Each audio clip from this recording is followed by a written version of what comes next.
Su Lin is only level 10, yet a power borrowed from a level 190 ruler will soon fail to race him. To understand how that becomes possible, the story starts with him walking alone into a rift where nobody has ever survived. Su Lin stands inside the sandstorm death zone, calmly studying a health bar that reads 31 trillion. His healing passive normally restores 1% of his maximum health every second, but the rift cuts that effect in half. Even reduced to 0.5%, the skill still restores 15.5 billion health every second. That loss barely concerns him, so his attention shifts to the endless dunes stretching beneath the cutting desert wind. There are 137 kinds of monsters here, and each one gives him 1 to 10 survival points. He needs 1,000 points total. That means he needs to kill at least 100 of them, maybe up to 1,000. Su Lin steadies his breathing and starts forward. The wind picks up fast. Sand hits his face like little blades. After about 10 minutes, the ground under him turns soft and he starts sinking into quicksand. He pushes himself out just in time, and then a giant head bursts out of the sand right where he was standing. It is the size of a water tank, no eyes, just a round mouth full of spinning teeth like a meat grinder. This thing is called an abyss sandworm, 20 meters long, and it swallows him whole in one bite. Inside it is pitch black, teeth grinding against him from every direction. It is dealing him huge damage every second, but his reflect damage skill is hitting it back just as hard. Whatever it swallowed, it feels like metal in its stomach. It cannot chew him up, and it cannot spit him out either. After 3 seconds of thrashing around in the sand, it just stops moving, dead. He crawls out covered in disgusting slime that smells horrible. He only gets 8 survival points for that one kill. Su Lin continues forward. The sand under his feet starts bubbling with little mounds, hundreds of them, and then black scorpions burst out everywhere. A whole flood of them, fist-sized, swarming toward him. Their poison sting can stack up and drain his health every second. He turns on his taunt skill, and they go completely berserk, climbing over each other to reach him first. He gets buried under a mountain of scorpions, all stinging him at once. Some of them break their own tails attacking him. Some crack open, some explode into black liquid, but they do not stop. The swarm keeps attacking for 20 straight minutes until the last scorpion dies at Su Lin's feet after delivering one final sting.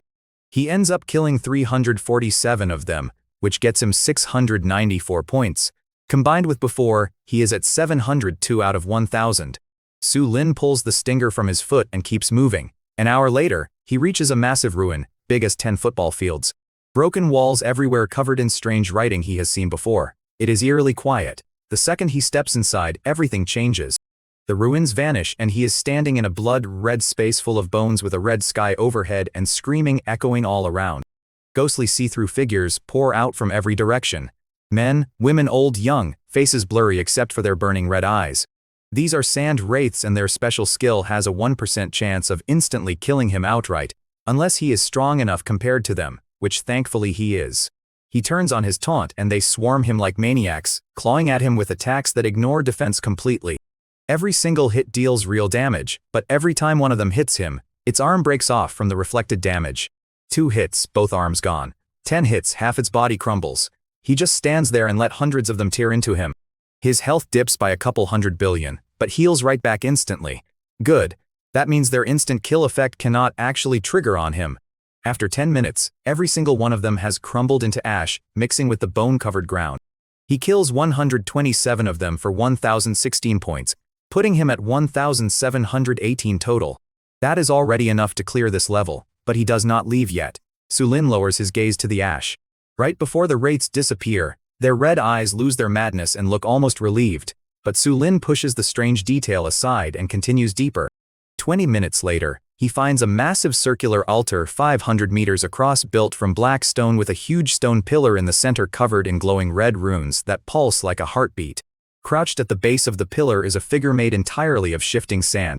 It stands up 5 meters tall like a walking sand dune and tells him it is the guardian of this place. To move on, he has to beat it. It points behind him and the ruins disappear, replaced by an endless sea of sand filled with countless sand wraiths crawling out, all watching him with those same red eyes. The guardian explains the rule. These wraiths will not attack him themselves, but they will watch the fight. Every hit he takes, they will laugh.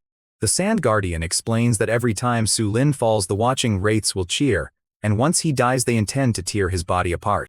It asks if he is ready. Su Lin gives no reply, he just activates his taunt skill. The sand guardian's whole body shudders under taunt, and it stares at Su Lin in confusion before demanding to know what he has done. Su-Lin gives no reply that either. He just takes a step forward. It roars and charges, punching him dead in the chest. The hit lands, but his reflect damage shatters its fist into sand instantly. It keeps attacking anyway. Punches, kicks, headbutts, body slams, and every single attack ends the same way. That body part shatters into sand. The Guardian keeps rebuilding itself and charging again, while Su-Lin remains perfectly still and lets reflected damage do the work. After 10 minutes, the Guardian has shrunk to 1/3 of its original size, and the sand inside its body has turned dull and lifeless. With barely a face left, the Guardian admits that it is not human, and that strange confession comes just before its body finally fails. Then its whole body starts collapsing, sand falling away piece by piece, never reforming again. Behind the crumbling pillar, a door appears, identical to the stone door he found earlier. Su-Lin walks through it into darkness. 3 seconds later, the darkness clears and Su-Lin finds himself inside an enormous palace, bigger than anything he has seen so far. The ceiling disappears into thick fog, while murals across the walls depict an ancient war filled with fighting creatures, blood, and mountains of bodies. In the center of the room sits an old man on a raised platform, white-haired, wrapped in a tattered gray robe, head down like he is asleep. He walks up to him. He slowly lifts his head. His face is all wrinkles, his eyes cloudy like a dead fish's. The old man studies Su-Lin for a moment, then offers a faint smile that carries more exhaustion than relief. In a voice rough as sand grinding over stone, he reveals that he has waited here for 1,000 years. He tells Su-Lin that nobody has ever reached him before, while Su-Lin answers only with silence and watches him carefully. He gives him a tired, sad kind of smile and tells him to sit, pointing at the stone steps below his platform. Su-Lin hesitates only briefly before walking to the stone steps and sitting down beside the ancient shaman. He settles next to him and raises his gaze at the foggy ceiling. We sit in silence for a long time, long enough that he thinks he is done talking. Then he asks his name. Su-Lin, he tells him. He repeats it, nods, and says his own name is Ajira the shaman. He adds that nobody has called him that in 1,000 years. Su-Lin studies him. That name does not belong to this world. Su-Lin notices that Ajira's name does not belong to this world, and the old man bitterly confirms that this place is not truly a world at all. Ajira explains that this place is only a crack connecting several Tier 1 planets, while he is a lost soul who has been trapped inside it for 1,000 years. He has basically become part of the rift itself now. He waits for him to keep going. He tells him he came from somewhere unimaginably far away, a place called the Star of Heavenly Fall, a Tier 1 planet. He is confused, and he says that is normal. He will explain from the start. He leans back and his eyes go distant as he talks. The universe, he says, is bigger than he could ever imagine, full of countless planets split into 3 tiers. Tier 1 planets are at the bottom. People there are just starting to awaken powers and grow stronger, thinking that is all there is to existence, with no idea there is a much bigger world above them. Tier 2 planets are a level above that. Stronger people, richer resources, more advanced tech. One Tier 2 planet connects to hundreds or even thousands of Tier 1 planets. Tier 3 planets are the top tier, where people are so powerful they can control the very laws of reality itself. His mind races as he listens. The tower to heaven, he mutters. He nods. Exactly. The tower is a passage, a path created by the will of the world. Su-Lin asks what Ajira means by the will of the world, and Ajira describes it as the impersonal set of rules governing the universe. That will has no consciousness, yet its purpose is to force every planet toward greater strength, and Ajira explains that competition is the method it uses. Ajira explains that advancement comes through competition. People on Tier 1 planets climb the tower, and clearing floor 99 opens the path to a Tier 2 planet. Ajira explains that strength is rewarded, then slows his voice before revealing the terrifying truth waiting beyond floor 99. The cruel truth appears after that ascent, because many Tier 2 inhabitants do not even regard newcomers from Tier 1 worlds as human. His voice drops, heavy like it is carrying a huge weight. He was the first person on his planet to clear 499. Back then he was full of pride, thinking he was the strongest hero on his whole world. Ajira remembers entering the Tier 2 planet covered in glory and confidence, then falls silent long enough for Su-Lin to press him about what happened next. He asks. He raises his gaze at the ceiling, eyes a little red. Then he got captured. The people who caught him looked just like his own kind, spoke the same language, and were more advanced. But they looked at him the way someone studies an ant. They dragged him to a massive city full of people just like him, all kidnapped from different Tier 1 planets. When Su-Lin asks what the captors forced him to do, Ajira answers with 2 words that carry centuries of bitterness: hard labor and entertainment. He explains that they used the tower to build endless entertainment venues on Tier 1 worlds, treating his people like toys. Women were forced to dance, men were forced to fight, good-looking ones became slaves, anyone with a bit of strength became forced labor. Our lives meant nothing to them. Our dignity got stomped into the dirt. We cried, they laughed. We died, they cheered. Su Lin asks whether anyone resisted and Ajira confirms that they did, but every rebel was killed. Ajira says many captives fought back, but every one of them died, then fixes Su Lin with a stare before explaining why. Because one single level 100 fighter from their side could beat 100 of our level 100 fighters single-handedly. The gap between Tier 1 and Tier 2 is not something normal talent can close. It is a difference in the very rules of power. Tier 2 abilities operate on a higher level, their equipment is vastly superior, and ordinary talent cannot bridge a difference built into the rules of power themselves. He goes silent. He sighs and keeps going. Later he learned that most Tier 2 planets are not actually like that. He once met someone from a different Tier 2 planet who said their world treated Tier 1 people kindly. Anyone who cleared the tower got welcomed, trained, and accepted as one of their own. But the Tier 2 planet connected to us, he pauses, his eyes turning cold. It is called the Star of Blood and Flame. They take pride in conquest and pleasure in slavery. To them, Tier 1 people are just bugs, just toys. The moment someone clears floor 99, they send their strongest down to enslave the entire planet outright. The implication hits Su Lin immediately. If Ajira is right, Earth is connected to that same predatory Tier 2 world. Ajira confirms the connection based on what he has observed, but he cannot give Su Lin an exact date for the invasion. He does not know exactly, but normally they wait until someone clears floor 99 before invading in force, since that is when the passage becomes fully stable and they can send more people through. But the Star of Blood and Flame does not play by normal rules. They could show up tomorrow, next year, or in 10 years. Su Lin asks how Ajira can know all this, and the old man answers with a bitter smile because he witnessed it with his own eyes. Because he saw it with his own eyes. He was captured and taken to the Star of Blood and Flame, where he spent 200 years as a slave. During his captivity, Ajira met people stolen from countless Tier 1 planets and gradually pieced together the larger truth from their stories. Ajira eventually escaped during a period of chaos and fled into a spatial crack, but the unstable passage dragged him into this rift instead, trapping him for 1,000 years until he became part of the rift itself, unable to ever leave. Ajira raises one withered hand and explains that he spent 1,000 years unable to leave this place and unable to die. With no escape and no end, all Ajira could do was wait until someone finally reached him, and that person is Su Lin. Su Lin asks why Ajira is revealing all of this, and the old shaman answers that Su Lin is fundamentally different. Ajira says Su Lin is different, with blood so absurdly dense that it exceeds anything a Tier 1 body should possess. Even Su Lin's passive ability carries a strange force that Ajira cannot see through or properly measure. The old man watches him in silence before suddenly laughing and repeating that Su Lin truly is different. Still amused, Ajira rises, returns to his platform, and pulls a fist-sized black stone from inside his robe. It is a fist-sized stone, pitch black, with faint golden patterns flowing across the surface like they are alive, glowing and dimming. Ajira places the strange object in Su Lin's hand and identifies it as a furnace stone, one of the rarest treasures in the universe. He takes it. It is cold in his hand, but the golden patterns flare up the second they touch his palm. Ajira explains that the furnace stone can convert an unwanted skill into energy, then pour that energy into another skill to strengthen it. The sacrificed skill disappears forever, while the chosen skill receives a significant boost, a trade that immediately makes Su Lin freeze in thought. Su Lin brings up his status panel and study his 3 passive skills. Healing Boost heals 1% of his max health every second. Bone Spike Fury reflects 25% of damage taken back at attackers. Taunt forces every monster within 100 meters to focus all their hatred on him. All 3 matter to him.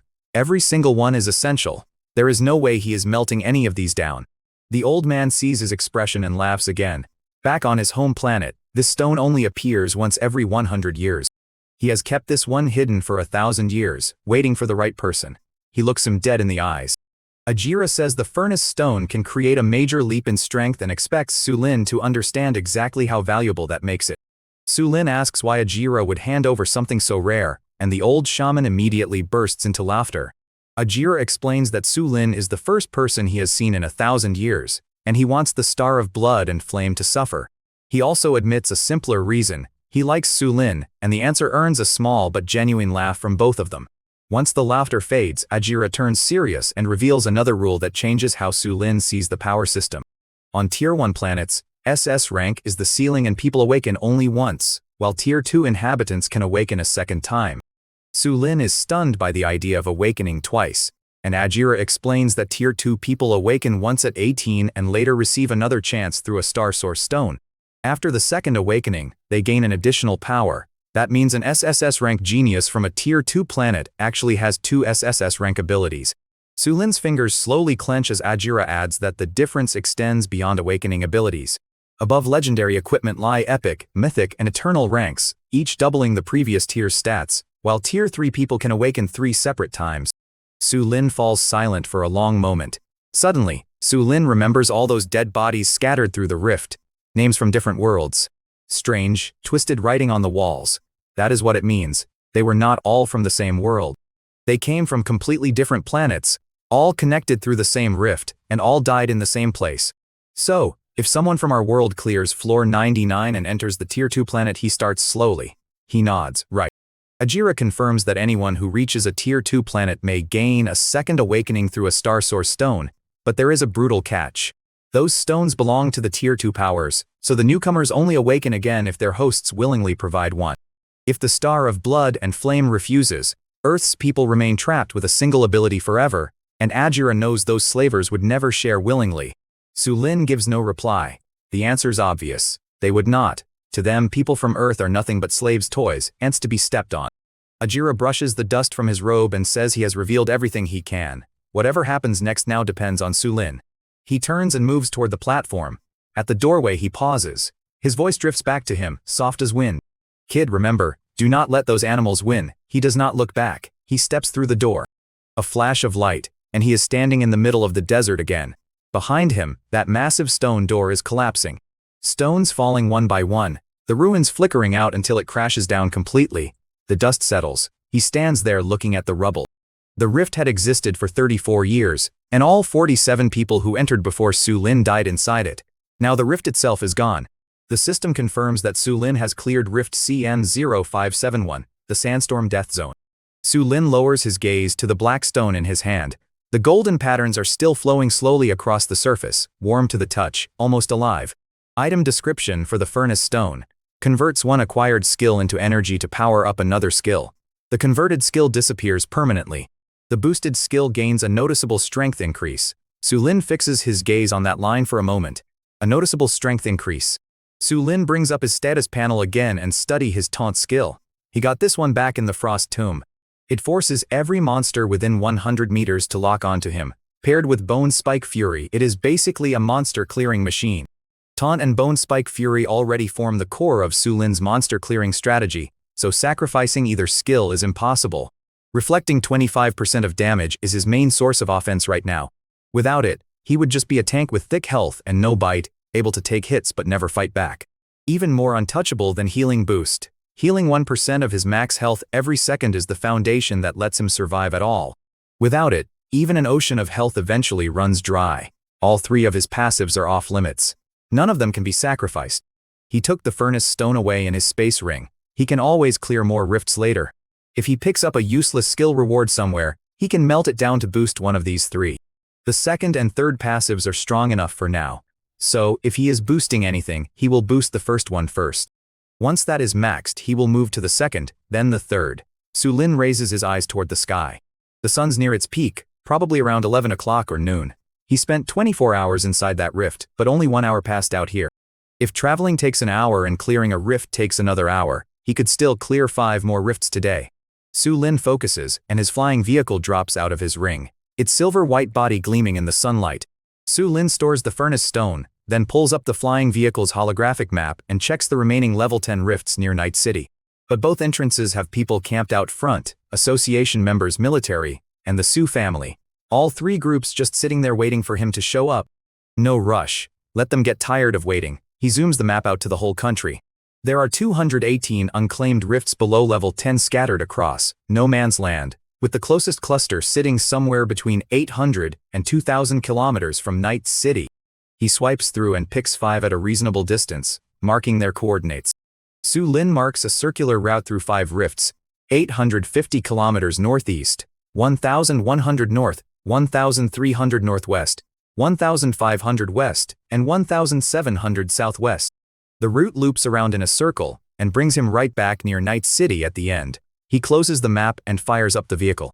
The silver-white body shoots into the sky and punches through the clouds. First rift, 850 kilometers, 35 minutes away. He leans back in his seat, watching the clouds blur past outside, thinking about everything the old man just told him. Tier 1 planets, Tier 2 planets, Tier 3 planets, multiple awakenings, superior gear, and above all the Star of Blood and Flame now occupy Sulin's thoughts. The idea of the Star of Blood and Flame stays with him, but Sulin closes his eyes, steadies his breathing, and focuses on the immediate goal. First, he clears all 218 rifts. 35 minutes later, the vehicle starts slowing down. Below him is a stretch of snow-capped mountains, the peaks covered in snow that never melts, blinding white in the sunlight. This is Rift CN 612, the Frozen Abyss, his second rift of the day. He lands the vehicle inside a mountain hollow, stores it away, and covers the remaining distance on foot. After 10 minutes, Sulin finds a frozen canyon entrance sealed beneath thick ice, with countless human and monster corpses trapped inside in their final poses. They are frozen in whatever pose they died in, some mid-run, some kneeling, some with their heads tilted back and mouths open in a silent scream. The mechanical voice speaks in his head. Welcome to the Frozen Abyss. Level limit below 10. Time existing 41 years. Total entrance, approximately 83. Survivors 0. He steps into the ice. An hour and 10 minutes later he walks back out covered in ice chips. His hair and eyebrows turned completely white, looking like a popsicle fresh out of the freezer. Behind him, the frozen canyon collapses, ice crashing down block by block until it all comes down with one final crash. He brushes the ice off himself and brings up his status panel. Congratulations on clearing Rift C in 612 Frozen Abyss. Reward, choose one of the following 4 passive skills. Ice Armor, passive 10% chance when hit to form an ice shell that absorbs 50% damage on the next 3 attacks. Last 10 seconds, 30-second cooldown. Frost Breath, active breathe-out freezing mist dealing 50,000 ice damage per second for 5 seconds, 20 range, 10-minute cooldown. Frost Step, active instantly dash 15 forward leaving a frost trail for 10 seconds that slows enemies stepping on it by 50%. 5-minute cooldown. Extreme Cold Resistance, passive 80% immunity to ice damage plus a 5% chance to freeze any attacker using ice damage for 3 seconds. He goes through them one by one. First, Ice Armor absorbs 50% damage on 3 hits. Ice Armor sounds useful, but defense is the one thing Sulin does not lack, and a 10% trigger chance is too unreliable to build around. His health pool already does a better job of keeping him alive. Second, Frost Breath. 50,000 damage per second for 5 seconds, 250,000 total. For where he is at now, that is basically nothing. His reflect damage alone deals tens or hundreds of thousands per hit. Third, Frost Step. A 50m dash that slows enemies. Mildly useful but not much. He already has his taunt skill, so monsters come to him. He does not need to chase anyone down. Fourth, Extreme Cold Resistance. 80% immunity to ice damage. This one catches his attention. He has got thick health right now, but 0 elemental resistance. If he ever runs into a monster built entirely around elemental attacks, it will not hurt much, but it will be annoying. 80% ice immunity basically means any ice-type monster's attacks will feel like a tickle from now on. Extreme Cold Resistance stands out because its passive 5% chance to freeze an ice attacker for 3 seconds requires no action from Sulin. That is actually interesting. 5% is not a huge number, but it is passive. He does not have to do anything. The passive trigger requires no conscious effort, so Sulin weighs the options and chooses Extreme Cold Resistance. Sulin keeps the new passive for now, knowing he can always sacrifice it later if an emergency makes another enhancement more valuable. The system confirms Extreme Cold Resistance, granting 80% immunity to ice damage and a 5% chance to freeze an ice-type attacker for 3 seconds. The new passive settles into Sulin's body as a brief rush of cold power surges through him and fades. Sulin stretches his arms and legs, then heads back toward his vehicle for the next rift. 40 minutes later, he reaches his third rift of the day. The vehicle lands on a black gravel plain. Nothing grows here, just black rocks with a weird metallic shine. 40 minutes later, Sulin reaches a black gravel plain where metallic stones clink in the wind, then finds a massive rune-covered door after 20 minutes of walking. Covered in twisted runes that glow with pure black light instead of red like it swallows light instead of giving it off. Bones are scattered everywhere around it. Some turn to dust, some still fully intact, surrounded by abandoned weapons, armor, and rings standing out against the black rock. The voice in his head says, "Welcome to Blackstone Hell. Level limit below 10. Time existing, 53 years. Total entrants, approximately 76. Survivors, 0. Su Lin pushes the door open. An hour and 7 minutes later, Su Lin walks out completely covered in black suit. His clothes are filthy, and his face is streaked black and white like a coal miner fresh from a mine. The door behind him collapses, the black runes flickering out for good. Su Lin brushes himself off and brings up his status panel. Congratulations on clearing Rift CN 627 Blackstone Hell. Reward, choose one of the following 4 skills. Blackstone Shield can summon rock fragments for 30 seconds, with each fragment blocking 1 strike until a maximum of 10 hits has been absorbed. Gravity Suppression creates a 50-meter field that reduces enemy movement by 70% and attack speed by 50% for 10 seconds. 30-minute cooldown. Shadow Step, active vanish into the shadows and become invisible for 10 minutes. Attacking or being attacked breaks the invisibility. Blackstone Golem summons a fighter for 10 minutes with 1 million health, 100,000 attack, heavy strike and taunt, but carries a 1-hour cooldown. 2-hour cooldown. He goes through them. First, Blackstone Shield, blocking 10 hits with a 1-hour cooldown. For someone with as much health as him, 10 hits is basically nothing. He takes thousands of hits per fight, 10 does not even register. Second, Gravity Suppression. A group slow effect, great for team fights, but he is always solo and he has already got taunt. He does not need this. Third, Shadow Step. He stops on this one. 10 minutes of invisibility. If he turns this on right before leaving a rift, nobody outside should be able to see him when he comes out. Even a collapsing rift cannot expose Su Lin while Shadow Step remains active, whereas the Blackstone Golem offers only mediocre combat stats for his current level of danger. 1 million health, 100,000 attack, but the monsters he is fighting now hit for millions per attack. The Golem would be slaughtered by Su Lin's current enemies, so he chooses Shadow Step, and the system confirms the new active skill. Gained instantly vanish into shadow becoming invisible for 10 minutes. Attacking or being attacked breaks invisibility. 1-hour cooldown. A new skill icon appears on his panel. Su Lin focuses and he vanishes on the spot. Completely gone, not even a shadow left behind. Su Lin lowers his gaze to his own hand and see nothing. He waves his hand in front of his face, nothing. Su Lin takes a silent step while invisible, hears no footfall at all, then cancels Shadow Step and reappears. The corner of his mouth curling up slightly. Nice skill. Su Lin heads back to his vehicle for the next one. 50 minutes later, the vehicle lands in a stretch of red desert, his 4th rift of the day. The sand here is blood red. The wind kicks up red dust that paints the whole sky a dark crimson. In the distance, giant stone pillars rise out of the sand like ruins from some ancient civilization. He walks for an hour before he finally spots the rift, a massive pyramid at least 200 meters tall built from blood red stone. On its face is a stone door carved with a giant eye weeping tears of blood. Bones are scattered everywhere, hundreds of them at least.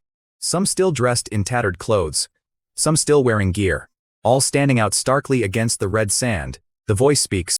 Welcome to the Blood Sand Labyrinth City. Level limit below 10, time existing 67 years. Total entrants approximately 107. Survivors, 0. He pushed the door open. An hour and 15 minutes later, he walks out of the pyramid drenched in sweat, his clothes soaked through. It was like a sauna in there. He almost thought he would get steamed alive. Behind him, the pyramid starts collapsing, blood-red stones falling block by block until it is nothing but rubble. He wiped the sweat off and brings up his status panel. Congratulations on clearing Rift CN 641, Blood Sand Labyrinth City. Reward, choose one of the following 4 skills. Blood Sand Fury passive for every 10% of health lost, attack power increases by 20% stacking up to 5 times. Meaning losing 50% health gives a 100% attack boost. Sand Stealth, active instantly merge into the sand and move underground for 30 seconds. Immune to all physical attacks during that time, but unable to attack anyone. 30-minute cooldown. Blood Sacrifice consumes 10% of Su Lin's current health to deal damage equal to 200% of that amount to every enemy within 50 meters. 10-minute cooldown. Sandstorm Eye, active summon a Sandstorm Eye at a target location for 60 seconds. Continuously dealing 20,000 damage per second to enemies in range and reducing their accuracy by 30%. 1-hour cooldown. He will go through them all. First, Blood Sand Fury. Good for most people, but his health pool is way too thick. Losing 50% of his health means losing over $1 trillion. No monster he has faced can deal that much damage to him. Blood Sand Fury also fails to help because Su Lin fights through reflected damage rather than ordinary attack power. 30 seconds of underground movement. Immune to physical attacks. Sounds okay. But it is only useful for running away, and he already has invisibility for that. Feels redundant. Third, blood sacrifice. His eyes stop here. Spend 10% of his current health to deal 200% of that amount as damage to everything within 50 meters. His health right now is 31 trillion. 10% of that is 3.1 trillion. 200% damage from that is 6.2 trillion dealt to everything around him within 50 meters. This one's actually great. His reflect damage is passive, meaning he cannot use it to attack first. This is an active skill, which means he would finally have a way to strike first instead of just waiting to get hit. Spending 10% of his current health would normally be costly, but Su Lin's regeneration can recover the loss in seconds, so he chooses blood sacrifice without hesitation. The system confirms blood sacrifice, allowing Su Lin to spend 10% of his current health and strike every enemy within 50 meters for twice that amount. A blood red icon appears on Su Lin's panel, and he studies it for several seconds before slowly grinning. With a real offensive skill finally in his arsenal, Su Lin dismisses the status panel and heads back toward his vehicle. 40 minutes later, he reaches his fifth rift of the day. The vehicle lands in a swamp. Everything here is mud and stagnant water, the air thick with rot. Dead trees lean every direction covered in black mold. Bubbles pop in the murky water, each one releasing another wave of stench. Su Lin trudges through the mud for half an hour before finding a massive swamp whirlpool 100 meters across, with a pitch-black center that seems bottomless. The water around the edge is poison green covered in bloated bodies, human monster, and some he cannot even identify. Some already rotting down to the bone. The voice says, "Welcome to the putrid swamp. Level limit below 10. Time existing 72 years. Total entrants approximately 158. Survivors 0. Su Lin draws a deep breath, immediately regrets it, pinches his nose, and jumps into the whirlpool. An hour and 8 minutes later, Su Lin climbs out completely covered in green slime. Weeds cling to Su Lin's hair, and his clothes carry something he refuses to identify. The stench nearly makes him gag. Behind him, the whirlpool shrinks down and disappears with a final pop, leaving nothing but a calm swamp. He finds a clean puddle, washes himself off, and brings up his status panel. Congratulations on clearing Rift CN 653 Putrid Swamp. Reward: choose one of the following 4 skills. Rotten Poison Body. Passive 20% chance to poison attackers on physical hits, dealing 10,000 damage per second for 10 seconds, stacking. Healing Touch restores 10% of maximum health to Su Lin, or an ally through healing energy released from both hands, with a 30-minute cooldown. Teleportation. Active instantly teleport to a target location up to 1,000 meters away. Usable in combat, 1 hour cooldown. Swamp Domain creates a 100-meter field for 30 seconds, slowing enemies by 80% while dealing 20,000 corrosive damage each second. Su Lin goes through them. First, Rotten Poison Body. 10,000 damage per second is basically nothing against the monsters he fights now. Most have millions of health. Poisoning something for a full minute barely scratches it. Second, Healing Touch. Restores 10% max health, but his passive already heals 1% per second, so 10% just takes 10 seconds anyway. It is an active skill that could help in emergencies, but it is not as reliable as his passive. Third, Teleportation. His eyes lock onto this one. Instant teleport up to 1,000 meters, usable mid-combat, 1 hour cooldown. A dozen scenarios flash through his head immediately. Getting blocked at a rift exit and just vanishing. Getting swarmed by high-level monsters and teleporting clean out of the fight. Running into a boss he cannot beat and warping to a safe distance. Paired with invisibility, he could run whenever he wants or fight whenever he wants. 1,000 meters is enough to break most pursuits, so Su Lin chooses teleportation. The system confirms it, and he immediately tests the range. Gained. Instantly teleport to a location within 1,000 meters, usable in combat, 1 hour cooldown. Su Lin focuses and he vanishes from where he is standing. A heartbeat later, he is standing on a small hill 1,000 meters away. He looks back. The spot he was just standing on is now far in the distance. Su Lin grins. This skill is a literal lifesaver. Satisfied with the result, Su Lin runs back to his vehicle and heads toward the 6th rift of the day. The vehicle lands in a stone forest. Weird rock formations everywhere. Some shaped like people, some like animals, some like trees, packed densely together. The stones are carved with strange symbols, suns, moons, eyes, hands, and other markings he cannot make sense of. Su Lin weaves through the stone forest for half an hour before finally finding the rift hidden among the pillars. A massive stone ring made of 12 pillars, each 50 meters tall, covered in twisted runes. At the center is a black hole radiating a strange, unsettling energy. The voice says, "Welcome to the Stone Forest Labyrinth. Level limit below 10. Time existing 48 years. Total entrants approximately 97. Survivors 0. He steps into the ring. An hour and 12 minutes later, he walks out with his hair a complete mess, covered in dust, looking rough, but with sharp, bright eyes. Behind him, the stone pillars collapse one after another until they all crash down into rubble. Su-Lin brushes away the dust and brings up his status panel as the stone forest labyrinth collapses behind him. Reward: choose one of the following 4 passive skills. Stone Skin, passive permanently increases defense by 10% with a 1% chance to fully block any attack. Petrifying Gaze, active stare at an enemy for a 30% chance to turn them to stone for 3 seconds, 5-minute cooldown. Stone Stand-in triggers automatically when Su-Lin would suffer fatal damage, creating a stone substitute that absorbs the blow and leaves him at 1 health. 24-hour cooldown. Stone Forest Blessing, passive on stone terrain, movement speed increases by 50% and health regeneration speed increases by 100%. Su-Lin reviews the 4 choices, but Stone Skin's 10% defense boost and tiny block chance add little because his strategy depends on raw health rather than conventional defense. Stone Skin offers only a 10% defense increase and a 1% full block chance, both too small to matter beside Su-Lin's enormous health pool. A 30% chance to stone an enemy for 3 seconds, but it only works on 1 target at a time. Most of the fights he is in involve hundreds or thousands of enemies at once, so this just is not enough. Third Stone Stand-in. His eyes stay on this one. When he is about to take a fatal hit, it automatically triggers and leaves him with 1 health instead of dying. A fatal hit safeguard could save Su-Lin against some future monster capable of erasing trillions of health in a single blow, making Stone Stand-in too valuable to ignore. In that moment, this skill becomes his last line of defense. A 24-hour cooldown means he only gets 1 use per day, but 1 use is all it takes to survive a situation that should have killed him. After a brief hesitation, Su-Lin chooses Stone Stand-in, and the system confirms the passive skill. Its effect prevents 1 fatal blow by leaving Su-Lin at 1 health, then enters a 24-hour cooldown as a gray statue icon appears on his panel. Su-Lin studies the gray statue icon for several seconds, then closes the panel. Su-Lin checks the time, already 8 o'clock in the evening, time to head back to Night City. By the time he gets back to Peace Inn, it is late at night. Not that night really means much in Night City, since the rock ceiling overhead always stays the same dull gray, and the neon lights never stop flashing. Still, the streets have cleared out a lot.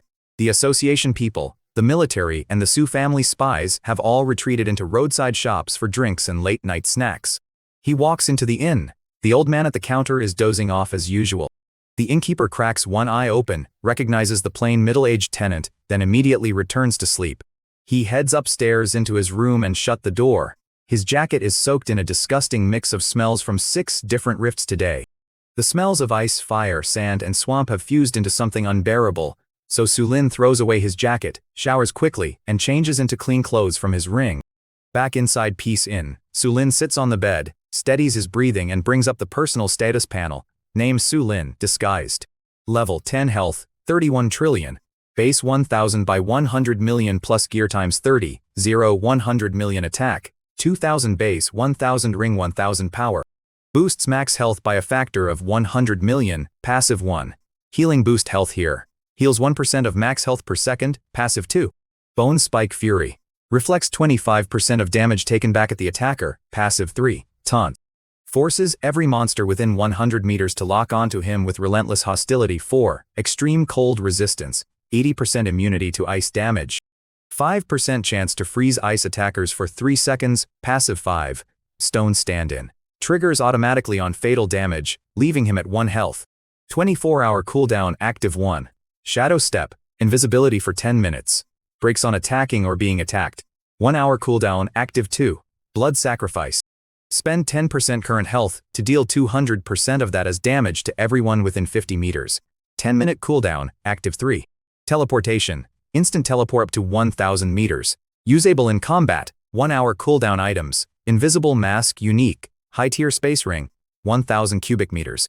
With 520 million points remaining, Su-Lin studies his 3 active skills and slowly grins at how complete his escape and attack options have become. Teleportation, an even better escape tool. Blood Sacrifice. Finally, a way to deal damage on his own terms. Here is where he is at now. He turns on Taunt, stand in the middle of a monster swarm. Let them all bite him, and they die from reflect damage. If something does not engage him directly, he just drops a blood sacrifice for 6.2 trillion damage. If Su Lin ever meets something he genuinely cannot defeat, he can turn invisible, teleport away, change his appearance, and reappear somewhere completely different. If Su Lin is ever caught by a truly fatal strike, Stone Stand-In can preserve one health long enough for him to vanish and escape. If Stone Stand-In ever triggers, Su Lin can immediately vanish and teleport away before an enemy understands what happened, a combination that feels almost perfect. Breaking news. 6 level 10 rifts in the unclaimed zone shut down in a row, suspected to be the work of one person. Su Lin opens the alert and reads the Rift Management Bureau statement reporting 6 level 10 closures between 1 in the afternoon and 7 in the evening. The Bureau lists Frozen Abyss, Black Stone Hell, Blood Sand Labyrinth City, Putrid Swamp Stone Forest Labyrinth, and Sandstorm Death Zone among the 6 closures. CN0653 Putrid Swamp, CN0668 Stone Forest Labyrinth, and CN0571 Sandstorm Death Zone. Combined, these 6 rifts had existed for 325 years and claimed 568 lives with 0 survivors before today. Until one single person cleared and closed all 6, this marks the first time in our nation's history that a single individual has closed multiple rifts in succession. The official notice detonates across the forums because 6 rifts have fallen in one day, even though those same places previously claimed 568 lives. Most users immediately blame the impossible feat on Night City's mystery woman, then wonder why she ignored the 2 remaining local rifts. Commenters quickly answer that 3 different factions are camping outside Night City's rifts, making the unclaimed zone the obvious place for the mystery woman to operate. The obvious explanation spreads quickly. She moved into the unclaimed zone because 3 factions are still camping outside Night City's entrances. He did the math, roughly an hour and a half per rift. That means she goes in, clears it, comes out, flies to the next one, 0 downtime in between. Others wonder whether she ever needs to rest, while the final question dominating the thread remains the same: who is she really? Then someone posts a photo of Su Lin from Dragon City Academy with a knowing caption, and the image rockets toward the top of the comments. The comment shoots straight to the top with over 1 million likes. Su Lin studies the photo of himself with no real expression on his face. Let them guess. Meanwhile, back in Night City, the association members and military are still calling out into the crowd, and Su family spies are still weaving through the streets. Shin Jojo stands at the window of a temporary command post, phone in hand, staring at the news. He is silent for a long moment. Shin Jojo turns to researcher Joe and quietly repeats the number 6, leaving the researcher shaken as he asks what the achievement truly means. Shin Jojo says slowly, "It means we have still been underestimating her. 6 rifts in one day, each one killed dozens, even hundreds of people before her. She goes in, comes out, goes in again, comes out again. No downtime at all. Her actual strength is far beyond anything we imagined." Researcher Joe can only wonder who the woman really is, while Shin Jojo stares through the window with a complicated expression. Shin Jojo finally calls the mystery clearer humanity's hope, while a Su family spy rushes into the temporary base with the same breaking news. A trusted aide of Su Jinshin's, surnamed Qian, level 70, in charge of this whole capture operation. Qian reads the news and his expression darkens. 6. He stands, paces the room twice, and stops. Send more people to the unclaimed zone. He wants every single level 10 rift entrance watched. He refuses to believe she can hide forever. The spy hesitates. "Sir, the unclaimed zone is massive and there are so many rifts. Our manpower will not then hire more." Qin snaps. The family head said it himself. Bring her back alive or dead, does not matter. Points are not a problem. The spy nods. Understood. At military command, General Jing Sing sits in his chair reading the same news, grinning ear to ear. Good. Good. He slaps his knee. 6 rifts in one single day. This little girl is something else. At military command, an aide asks whether General Jing should also deploy troops after Chairman Qin's people begin moving. General Jing shoots him a look. She is clearing 6 rifts a day specifically because she does not want to be found.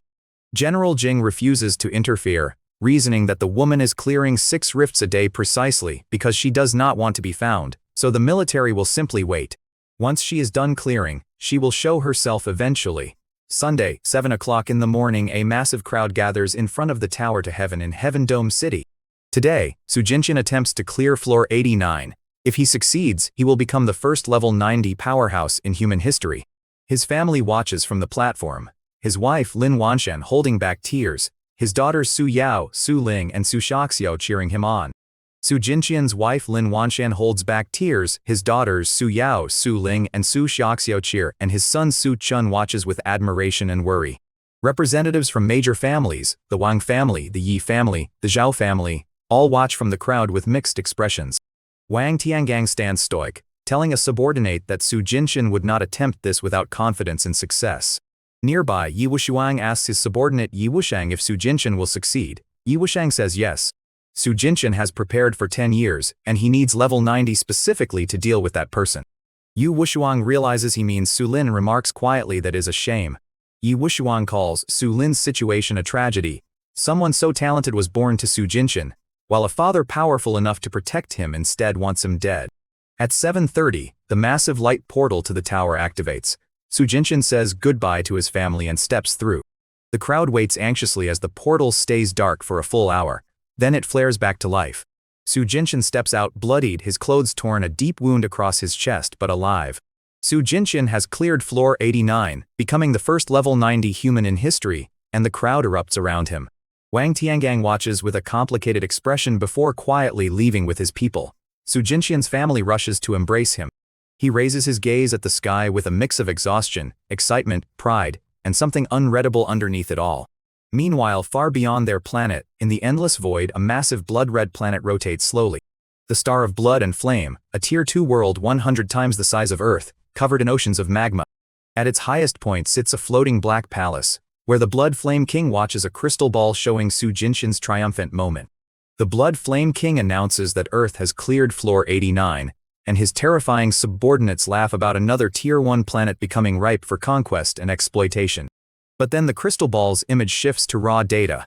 The crystal displays Earth's tower progress at floor 89, the threshold for invasion, along with 3,278 total rifts and 25 cleared, including one unidentified level 10 individual who has personally cleared 8 rifts, 6 of them within a single 24-hour period. The room falls silent. A seductive female subordinate questions if the data is wrong. The king checks historical records spanning 100,000 years across 8,724 Tier 1 planets. Roughly 3.2 million people have ever cleared one rift solo. Only 97 have ever cleared 2. Historical records show millions have cleared one rift alone. Only 97 have cleared 2, and not one recorded person has ever cleared 3 or more before this anomaly. The king is visibly disturbed. He warns his subordinates that an anomaly like this, if allowed to grow and eventually reach level 100 and enter a Tier 2 planet, would never accept being enslaved. The red-haired brute dismisses the threat, saying even their weakest could crush a mere level 10 instantly. The king challenges the brute's confidence by pointing to the impossible record. A level 10 clearer has survived rifts that killed every SSS genius before. That contradiction is enough, and the king orders a small team through the dimensional gate to find and eliminate the anomaly. Before the order can be carried out, his daughter Zhu Wei interrupts. 17 or 18 years old, dressed in fiery red, with the same blood-red eyes as her father, she insists on going herself. Zhu Wei wants more than a simple execution. Curiosity makes her imagine capturing the anomaly as a personal servant and fighter. The Blood Flame King reluctantly agrees, ordering her to carry the tracking compass, recruit the target if possible, kill the target if necessary, and never treat the mission as a game. Excited, Zhu Wei heads out with the red-haired brute and the seductive woman in tow. The king reminds them the dimensional transport array needs preparation time. They will need to wait until tomorrow morning to depart. Zhu Wei agrees and heads off to wait. He opens his eyes not because he was lazy, because yesterday's 6 rifts back-to-back genuinely wore him out. Outside, the streets of Night City are quieter than yesterday. The association and military people are still around, but they sound exhausted. The association and military calls have become half-hearted, but Su family spies remain sharp, crouching at street corners and studying every passerby. Su Lin yawns and checks his phone, where the top headline celebrates Su Jinqian as the first level 90 powerhouse in human history. Millions of comments praise Su Jinqian as the strongest man alive and speculate that Su Lin may no longer dare to hide now that his father has reached level 90. Since killing Su Lin would apparently be like crushing an ant for his father. Su Lin reads through it without changing expression, shuts off the phone, then sits up and stretches his neck. The 2 rifts near Night City, Inferno Hell and Shadow Maze, still have all 3 factions camped outside, waiting for him like hunters at a trap. They probably think the mystery woman will not dare show up with that many people watching the entrance, but he is not stupid. Su Lin could not risk the guarded rifts before, but invisibility and teleportation change everything, so he slips into an empty alley and adopts a new disguise. Su Lin changes into the appearance of a woman in her 50s, complete with gray hair, deep wrinkles, a hunched back, and a frail, shaky gait. Anyone would think a gust of wind could knock her over. He heads west toward Inferno Hell. After almost an hour of walking, he arrives. The ground here is scorched black, split with cracks venting heat, and a massive volcano looms in the distance, its crater glowing dark red. Dozens of tents are pitched at its base, Association military and Su family, each keeping to their own territory. People patrol, chat, or doze off in chairs outside. Beside the volcano's mouth is a huge rift, its edges glowing red like heated iron, the entrance to Inferno Hell. He studies the setup from a distance. About 20 association members led by a level 50, about 20 military led by a tougher level 55. Fewer Su family members, maybe a dozen, but their leader is level 60. 3 guards sit right at the entrance, eyes locked on the rift, without blinking. Su Lin slips into a dead grove, confirms nobody is watching, activates Shadow Step, and vanishes before moving toward the guarded entrance. He glances down, cannot see his own hands. He takes a step, silent. 10 minutes of invisibility enough. He moves toward the entrance. As he passes the 3 guards, the level 60 Su family expert suddenly stiffens, frowning, glancing toward exactly where he is standing. The level 60 Su family expert suddenly senses something nearby, but after staring at the empty space for several seconds, he dismisses the feeling as wind. One of the association guys asks, "Nothing. Felt like someone was there." The Su expert says, "Probably just the wind."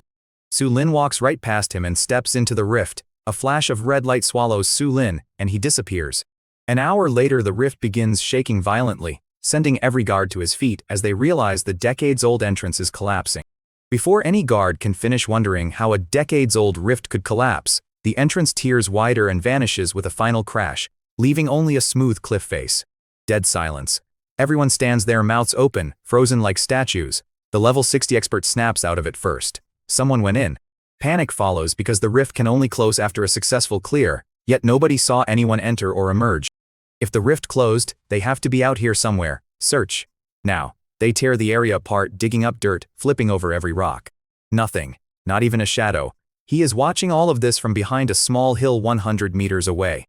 He activated invisibility the moment he stepped out of the rift. He spent 11 hours inside, so his shadow step cooldown had long since reset, then walked over here and watched the whole collapse from a safe distance. With only minutes of invisibility remaining, Su Lin turns and heads toward Shadow Maze, 42 kilometers to the south. Half an hour of walking later, he reaches his second rift of the day. The scenery here could not be more different. A dense black stone forest, rocks of every height packed tightly together, gray fog drifting through the gaps, visibility under 10 meters. At the center stands a massive stone door covered in twisted runes glowing pure black. Tents are set up here too. Association military, Su family, all present with leaders roughly the same levels as before. Su Lin activates invisibility again, but smarter this time. He circles around the edge of the crowd instead of walking straight through, coming at the door from the side. The 3 guards are all staring straight ahead, never expecting anyone to approach from the flank. He slips past them and through the door. 50 minutes after Su Lin enters Shadow Maze, the stone door collapses and the waiting factions erupt in disbelief for the second time that day. No guard can explain where the clearer went, so the 3 factions scatter through the stone forest and begin another frantic search. They scramble around in a panic again, while he watches from behind a stone pillar 200 meters away. Invisibility down to 4 minutes. He turns and disappears into the fog. By the time they search behind that pillar, there is no one left to find. The Night City forums explode again. People are losing their minds. Both rifts cleared back to back in under 2 hours with 3 full factions standing guard at each entrance and nobody seeing a thing. Forum users debate invisibility, noting that even an unseen person should still have brushed past the entrance guards, which turns the level 60 sentries into a national joke. That Su family expert at Inferno Helgos pales standing in front of the smooth cliff wall where the rift used to be, hands shaking. Impossible. Impossible. He was watching the whole time. Nobody went in.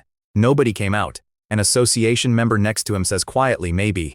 One association member suggests that the mystery woman may never have used the visible entrance at all, forcing everyone to consider teleportation as a possible explanation. The association member quietly suggests one impossible explanation. Perhaps the mystery clearer can bypass the entrance by teleporting. If she can teleport straight from inside the rift to somewhere outside, Of course nobody would see her. His face turns ashen. He retrieves his phone and dials a number. "Old Shen, we have got a problem." Meanwhile, he is back at peace, lying on his bed scrolling through the news with a small smile. 2 rifts cleared back-to-back in under 20 minutes total. Dozens of people stationed right at the entrances and not one of them saw him. Invisibility plus teleportation, it is just that good. Su Lin brings up his status panel. Rifts cleared today. 2 total rifts and dungeons cleared. 10 remaining points. 530 million still early. He can squeeze in a few more this afternoon. He rolls over and pulls up the national rift map, where 216 unclaimed rifts below level 10 are still waiting. Su Lin marks another circular route through 8 unclaimed rifts located hundreds or more than 1,000 kilometers from Night City. Su Lin gets up, heads downstairs, and steps outside to begin the next circuit. In the alley, he switches faces again, this time a man in his 30s. Release his flying vehicle and shoot up into the clouds. By 5 o'clock in the evening, the Night City forums are completely flooded. Rift after rift gets reported cleared. CN0701, CN0712, CN0723, all the way through CN0789. Eventually, the comments just turn into rows of ellipses because nobody knows what to say anymore. Counting the 2 from this morning, that is 10 rifts in one single day. 10. From 1 o'clock in the evening to 8 o'clock in the evening, 7 hours. 8 more rifts cleared, averaging 1 per hour. Every single one of those rifts had existed for decades and killed dozens or hundreds of people each. To the public, the mystery clearer now seems to enter and leave deadly rifts as casually as someone browsing a grocery store, forcing the Rift Management Bureau to issue another statement. Total rifts closed nationwide today 10. A new single-day record. The identity of the clearer remains unknown. We are actively searching. The comment section finally comes back to life. 10 in a single day. He thinks he knows who she is. Other users echo the same guess until the number 110,086 floods the thread, while General Zhang reads the news in silence at military headquarters. General Zhang quietly repeats the number 10, while his aide asks whether they should still expect the mysterious clearer to reveal herself voluntarily. The general laughs bitterly at the idea of her revealing herself, arguing that someone capable of clearing 10 rifts in a day would already be found if she wanted to be. Clearing 10 rifts in a day is not something a normal person does. She clearly does not want anyone finding her. When the aide asks what they should do, he says simply wait. Whoever finds her first wins. Meanwhile, at the Su family's base, old Shin is furious, gripping his phone hard enough to crack it. Tin. He orders more manpower sent to every rift entrance. And when his subordinate points out there are over 200 rifts in the unclaimed zone, and they do not have enough people, old Shin orders his people to hire mercenaries, bounty hunters, and anyone else willing to help watch the enormous number of remaining rifts. He mutters to himself that no matter who she is, once the family head personally gets involved at level 90, there'll be no escaping. At 7 that evening, Su Lin returns to Night City in his plain middle-aged disguise and disappears into a crowd of street vendors, drinkers, and ordinary pedestrians. A masked vendor glances at his face for a second before going back to his shouting. Just an ordinary face in an ordinary crowd, impossible to pick out. 10 minutes later he reaches Peace Inn. The old man at the counter barely lifts his eyelids before dozing off again. He reaches his room, shuts the door, stores his jacket, sits down, and brings up the long status panel again. Name Su Lin. Disguised, level 10. Health, 31 trillion. Attack, 2000. Passive 1, healing boost. 1% max health per second. Passive 2, bone spike like fury, 25%. Damage reflect. Passive 3, taunt. Locks all monsters within 100 meters onto him. Passive 4, extreme cold resistance. 80% ice immunity, 5% freeze chance. Passive 5, stone. Stand-in, survives 1 fatal hit at 1 health. 24-hour cooldown. Active 1, shadow step. Invisibility, 1 hour cooldown. Active 2, blood sacrifice. 10% health for 200% area of effect. Damage. Active 3, teleportation, 1000 meters teleport, 1 hour cooldown. New today. Passive 6, rock skin, 10% defense, 3% full block chance. Passive 7, flame body, 20%. Fire immunity, heals from fire damage. Passive 8, shadow affinity, 20% speed in darkness. Passive 9, lightning resistance, 20% lightning immunity, 10% paralyzed chance. Passive 10, poison resistance, full poison immunity, heals 10,000 per second. Vampiric aura drains 10,000 health each second from nearby enemies, while Earth Tunnel provides 1 minute of underground stealth on a 30-minute cooldown. Active 5, flame burst, 500,000 fire damage cone, 5-minute cooldown. Active 6, Shadow Strike, Teleport Strike for 1 million damage. 3 min cooldown items, Invisible Mask, High Tier Space Ring, Furnace Stone ×1, Heaven's Tower card ×1 points. His point total sits at 530 million. Sulin studies the enormous skill list for 10 seconds, counting 17 abilities in total. Sulin steadies his breathing and retrieves the Furnace Stone, whose golden patterns still flow across its warm black surface. He studies it for a while and starts sorting through what is actually useless. Rock Skin barely matters with his health pool, and 3% block is too rare to count on. Flame Body seems decent, but Sulin rarely fights fire monsters and his regeneration already handles most damage, while Shadow Affinity is too situational. He is not always fighting in the dark. Lightning Resistance, weaker version of what he already has with Cold Resistance. Poison Resistance, healing 10,000 a second is a joke compared to his actual healing. Vampiric Aura, same joke. 10,000 a second means nothing to him now. The 3 actives are even worse. Earth Tunnel, pointless. He already has invisibility and teleportation. Flame Burst, 500,000 damage. His Blood Sacrifice does 6.2 trillion. Shadow Strike, 1 million damage, still nothing. All 9 newly acquired skills feel like dead weight, so Sulin steadies his breathing and focuses on the Furnace Stone. The Furnace Stone floats up, its golden patterns flaring violently. Select skills to convert. He taps through them one by one. Rock Skin, Flame Body, Shadow Affinity, Lightning Resistance, Poison Resistance, Vampiric Aura, Earth Tunnel, Flame Burst, Shadow Strike. All 9 selected.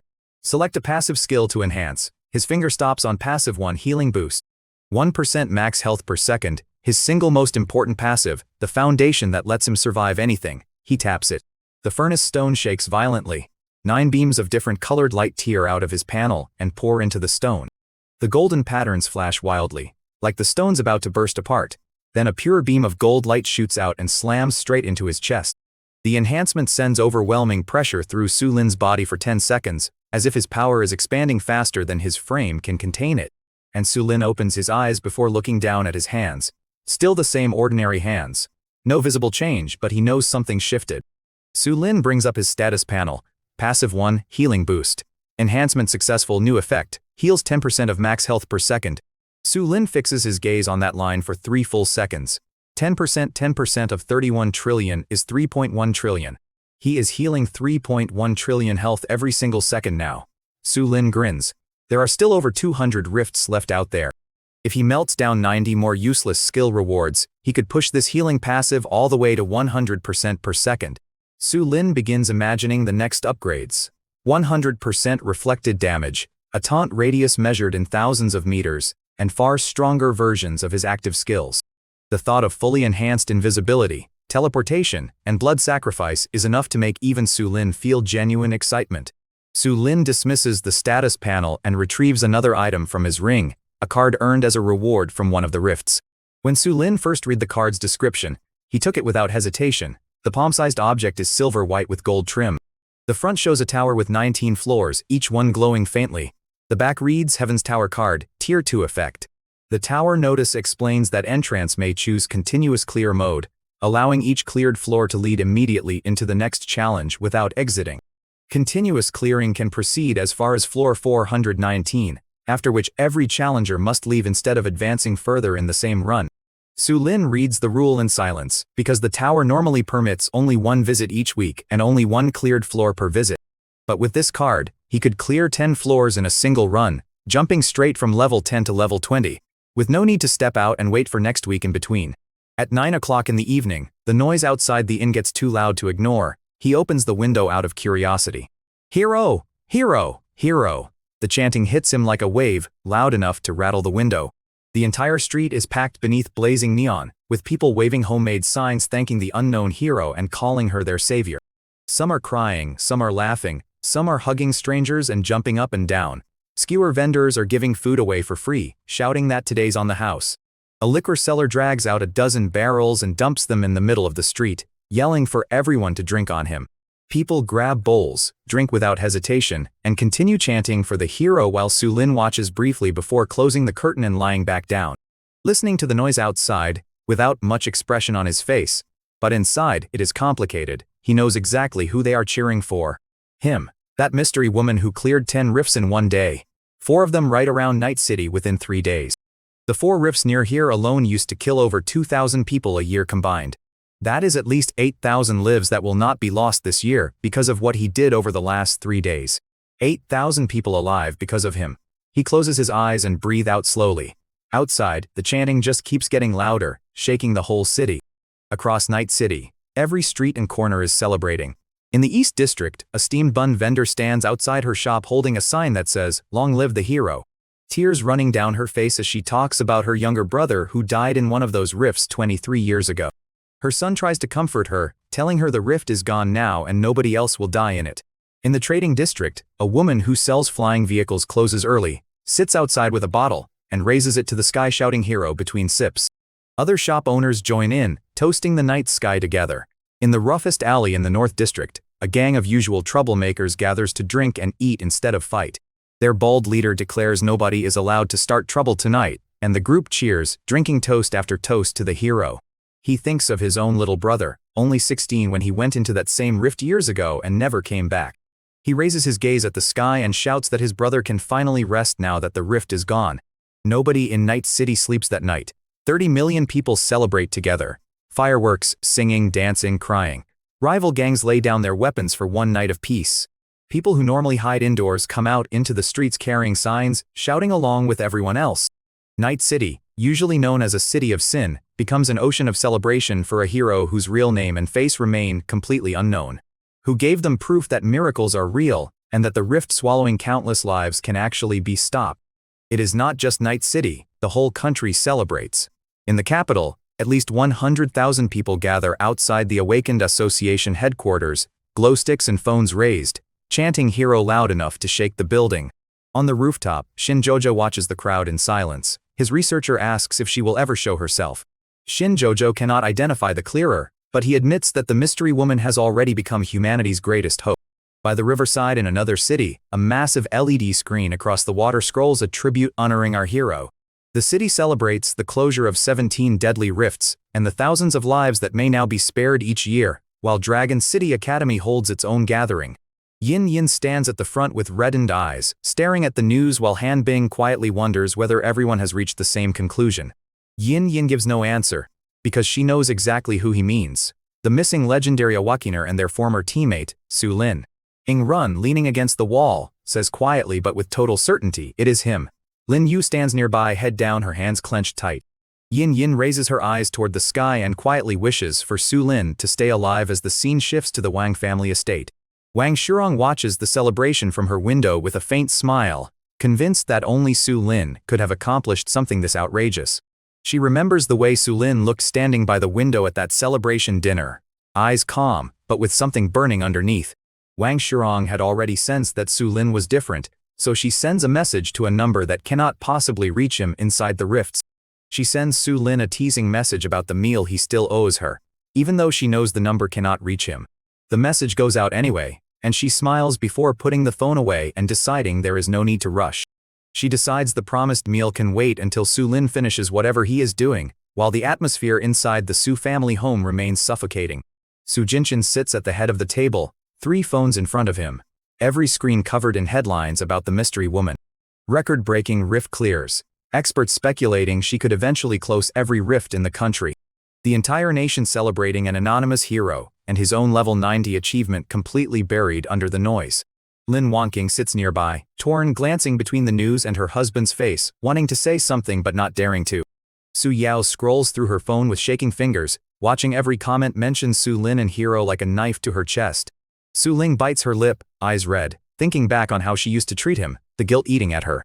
Su Xiaoxiu hides in the corner, secretly smiling at the news, whispering that her brother Su Lin really is amazing.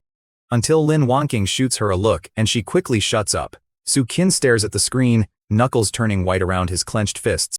Impossible, he mutters. There is no way he is the hero. He is supposed to be worthless. Nobody responds. The room goes dead silent. Su Jinshin gets up, leaves the room, and comes back 3 minutes later. All he says is that everyone should go to bed. The celebration outside goes on all night. He lies in bed listening to the cheering crash through the window in waves. It dies down for a second, then someone starts it up again, and the whole thing peaks louder than before. Unable to sleep through the noise, Su Lin sits up and checks his phone instead, only to find the forums moving too fast to follow. Su Lin scrolls past theories about his identity and destination, followed by increasingly ridiculous comments about marrying the unknown hero or starting a family with her. Sulin checks the celebration online, cringes at the attention, closes the app, and lies back down because the noise outside makes sleep nearly impossible. He needs somewhere quieter, so he heads downstairs while the old man at the counter snores through the chaos outside.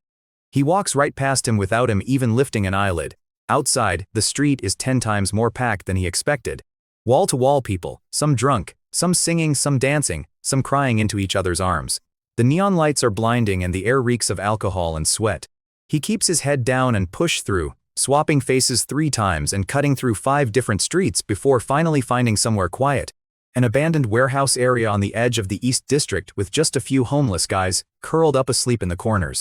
He finds a clean spot, pull a blanket out of his ring, lay it down, and finally get to sleep. He dreams.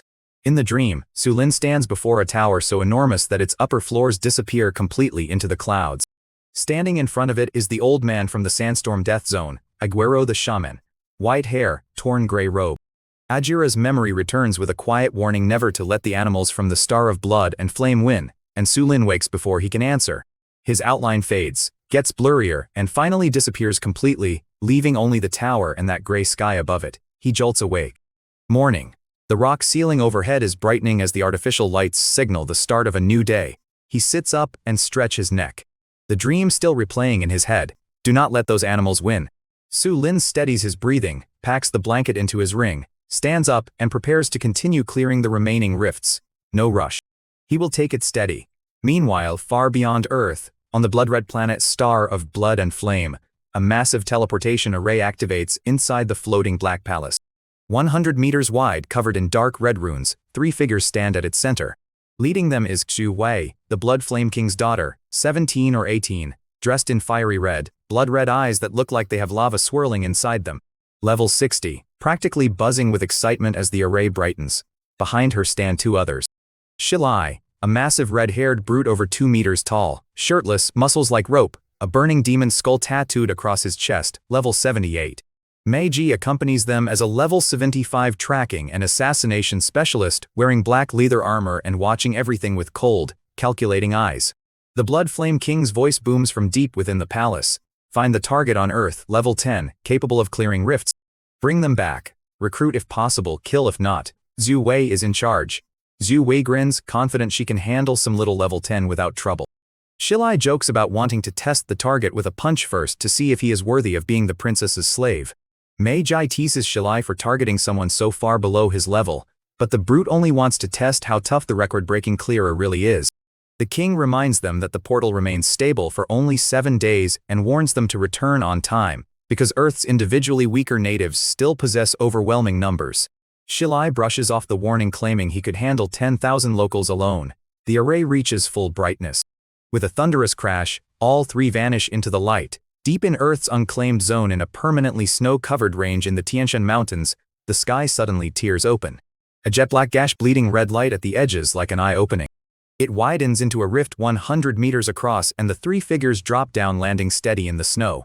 Shilai lands first, looks around, and grins, commenting on the cold, standing shirtless, in 30°C weather without a single shiver. Snowflakes turning to steam before they even touch his skin.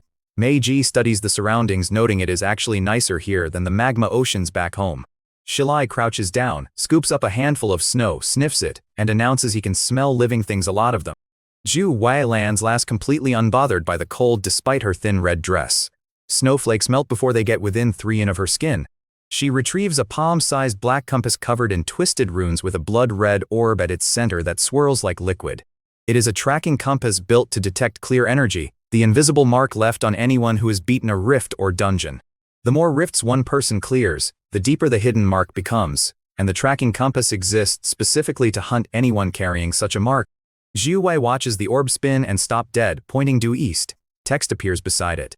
Target distance, approximately 3,200 kilometers. Target mark depth, 17 rifts. 1 dungeon equals 18 layers. Assessment, extremely rare. Her eyes light up.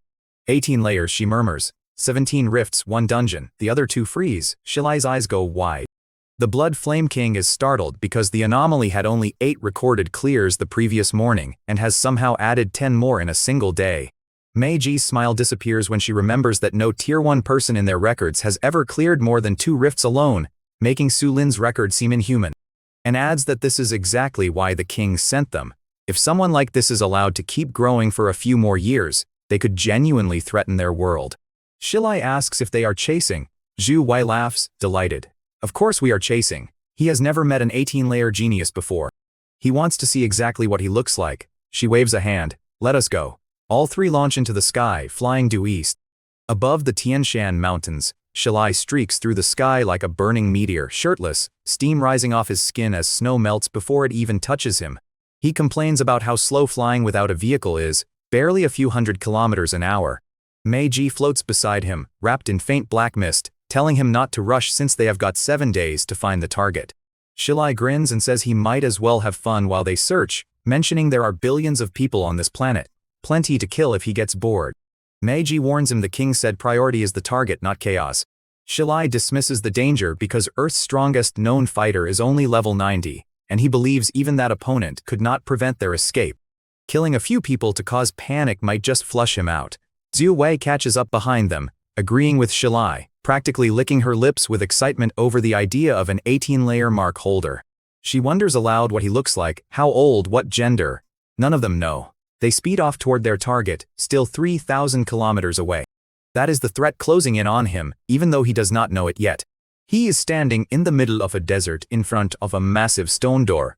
Rifts in 801, nicknamed Death Dune, 57 years old, 103 people in, 0 survivors.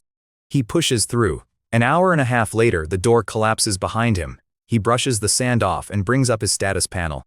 Congratulations on clearing CN0801. Reward: choose one of 4 skills. Other rewards include Sand Tunnel for underground stealth and Sandstorm Eye for a 60-second damage zone dealing 20,000 damage each second. Sand Golem Summon, active summon a fighter, 500,000 health, 50,000 attack.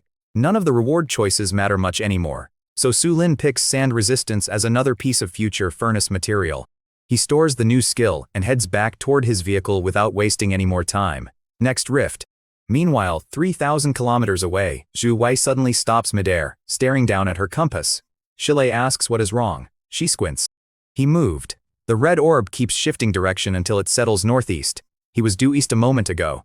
Now he is headed northeast. Moving fast, at least 800 kilometers per hour. Shilai surprised he might have a flying vehicle. Zhu Wei agrees it is possible, and they change course to follow. By 8 o'clock in the evening, he walks out of his 10th rift of the day. After 10 rifts and 10 disposable rewards, Su Lin stretches, climbs into the vehicle, and heads back toward Night City. What he does not know is that 3 hunters are now only 300 kilometers away and closing in fast. Zhu Wei watches her compass eagerly as the orb spins faster and faster before locking dead ahead. 300 kilometers. Shilai offers to scout ahead alone, but Zhu Wei shakes her head. They will go together. No spooking the target. Meiji notices something. When Su Lin's vehicle changes direction, Zhu Wei checks the tracking orb and briefly wonders whether their target has sensed the pursuit. Meiji says that should not be possible. The compass does not give off anything detectable unless he has some unusual ability. Zhu Wei just smiles intrigued. She tells the other 2 to hold back 500 kilometers.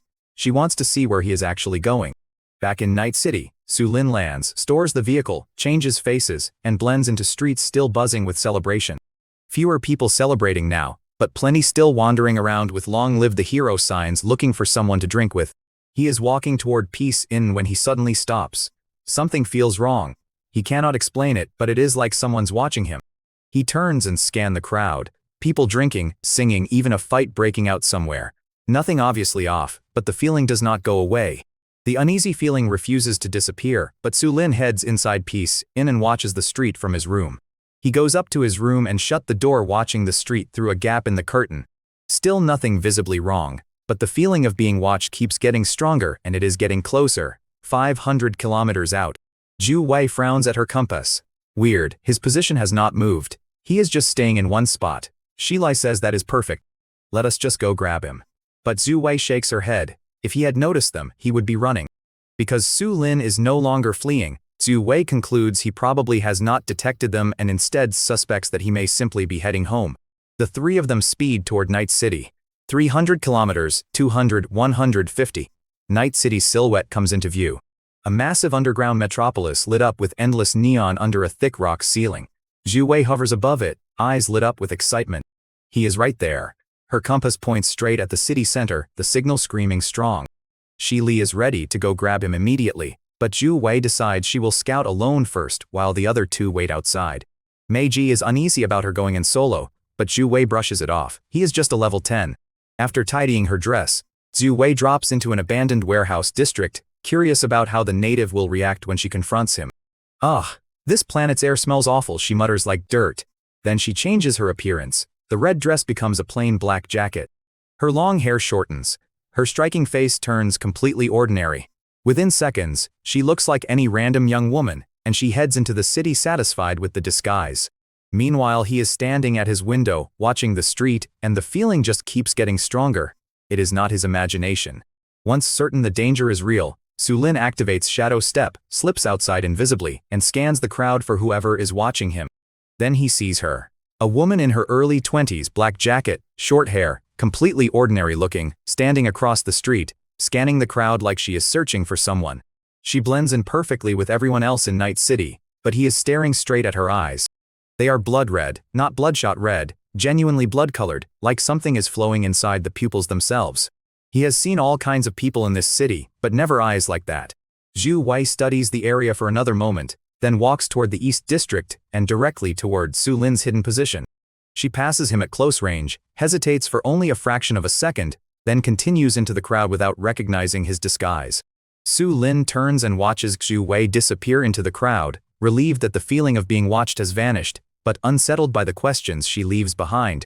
Serious danger replaces curiosity, so Su Lin slips into a deserted alley, checks that nobody is nearby, and activates teleportation. He reappears 1,000 meters away, changes faces again, and exits by another route while trying to identify the blood-eyed stranger. Su Lin blends into the crowd while thinking about Zhu Wei's blood-red eyes, certain they do not belong to anyone from Earth. He cannot yet explain who she is or why she is hunting him, until Ajira's warning from the Sandstorm Death Zone suddenly returns to his mind. They usually invade after someone clears floor 99 of the tower, but the Star of Blood and Flame does not play by the rules. They could come down anytime. His breath catches. The Star of Blood and Flame, they are already here. Back on the street, Zhu Wei stands in the crowd, scanning around. A moment ago, she felt a very specific energy ripple, faint, but unmistakable. Pure energy. The target was right there. She turns and scans the crowd again, but it is too packed, too many overlapping signatures to pin down exactly who. Zhu Wei checks the compass after losing sight of Su Lin, sees it point due west, and grins when she realizes he has fled. She tucks the compass away and heads west. Meanwhile, he is cutting fast through the West District crowd. He does not dare run outright, too suspicious, but walking is nowhere near as fast as flying. He needs to get out of the city. Once he is outside, he can retrieve his vehicle and fly straight into the unclaimed zone where they cannot track him down. He picks up his pace toward the west gate. 10 minutes in, he stops dead. Ahead of him, that same short-haired woman in the black jacket is standing on the street corner scanning the crowd. Those unmistakable blood-red eyes make Su Lin's pupils contract, because Zhu Wei has already caught up far faster than he expected. Behind him, Zhu Wei watches the direction he vanished into, smiling slightly. Fast little thing. She tucks her compass away and strolls casually toward the alley.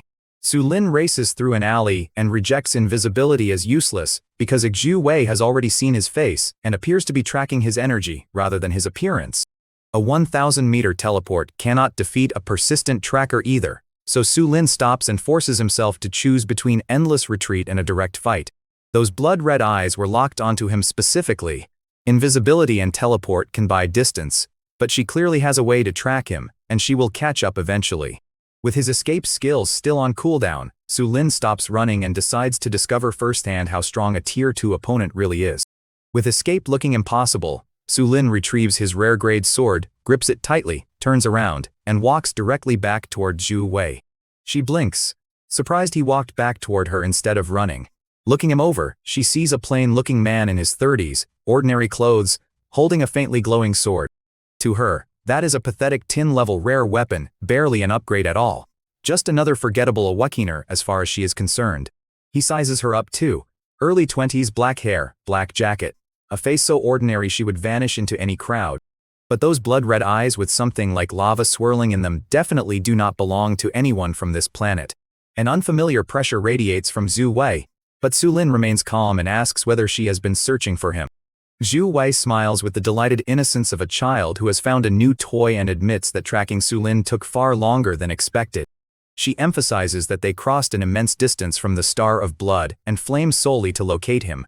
The name confirms Ajira's warning, and Sulin asks what Zhu Wei wants while keeping every muscle ready. She tilts her head and studies Sulin like a rare specimen, explaining that she came to see the person who cleared 18 rifts.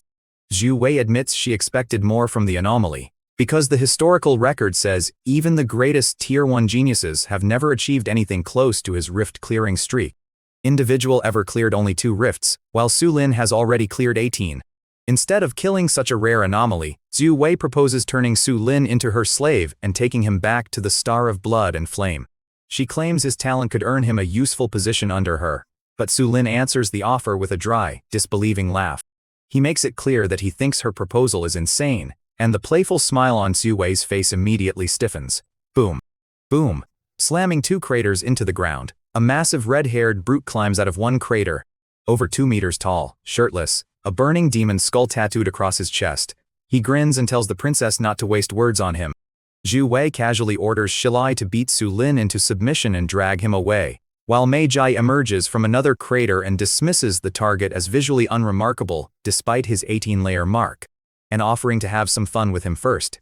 Sulin studies the 3 of them. One's level 78, one's level 75, and the princess herself feels even stronger than the other 2, though he cannot get a read on her exactly. Sulin steadies his breathing and grip his sword. No running now, fight it is. Sulin activates Taunt. It normally forces every monster within a 100 meters into a permanent suicidal hatred toward him. The 3 of them just stand there completely unaffected. It does nothing to them. They are either not monsters by whatever rule the skill runs on, or beings from a Tier 2 planet are simply immune to it somehow. Zhu Wei is briefly surprised by the strange energy released from Sulin, but he gives her no explanation. He just attacks, launching himself forward like an arrow. Sword aims straight at the brute. Shilai looks briefly startled, then laughs and meets Sulin's weapon with a direct punch, creating a deafening collision of blade and fist. His blade does not even break his skin, but his punch lands square on him. 80 billion damage reflected back at 20 billion, and he goes flying like a cannonball, smashing through 3 walls before lodging in a 4th. Sulin lowers his gaze to his chest, a massive crater punched straight into it, rib-shattered, blood pouring out. Shilai's first serious hit removes 80 billion health from Sulin's 31 trillion pool, a tiny fraction compared with the trillions he can regenerate in seconds. This barely registers against that. Sulin pulls himself out of the wall, stretches neck, and watch the crater in his chest heal visibly in real time. Shilai's grin freezes because his punch carries 80 billion damage, yet Sulin remains standing as if the attack were nothing. He ignores him and charge again, this time at the woman. She is faster to react, sweeping her hands out and summoning countless black threads from every direction. Thin as hair but sharp as blades, wrapping around his arm and cutting straight into the flesh. 50 billion damage reflected back at 12.5 billion. Shilai glances at the threads binding Sulin, then back toward Meiji as her confident smile begins to strain. Meiji's threads can supposedly shred a level 70 Awakener, yet against Sulin they leave only a few shallow cuts. He asks. Her expression shifts. A heartbeat later, he yanks his arm and tears the threads apart with raw force. The snapped ends whipping back and nearly slashing her own face. He closes the distance and brings his sword down on her. She blinks out of existence just in time, reappearing 10 meters away, looking visibly shaken. The brute stares, dumbfounded. The failure unsettles Meiji, while Zhu Wei watches with growing fascination, her blood-red eyes becoming brighter with every impossible result. Interesting. This is genuinely interesting, she murmurs. 80 billion in one punch, and he is not dead. Her threads cannot even cut him properly. Zhu Wei realizes Sulin's durability explains how he cleared 18 rifts, then orders Shilai to stop playing and fight seriously. Yes, princess. Dark red flames erupt across his entire body, warping the air around him with heat. Shilai's body swells to 3 meters as his muscles harden like rock, and he boasts that Sulin is about to learn what real power looks like. His next punch comes 10 times faster, 10 times heavier than before. He does not even have time to dodge. Boom. 800 billion damage, reflected back at 200 billion. He gets smashed straight into the ground, blasting a 50m crater into the earth.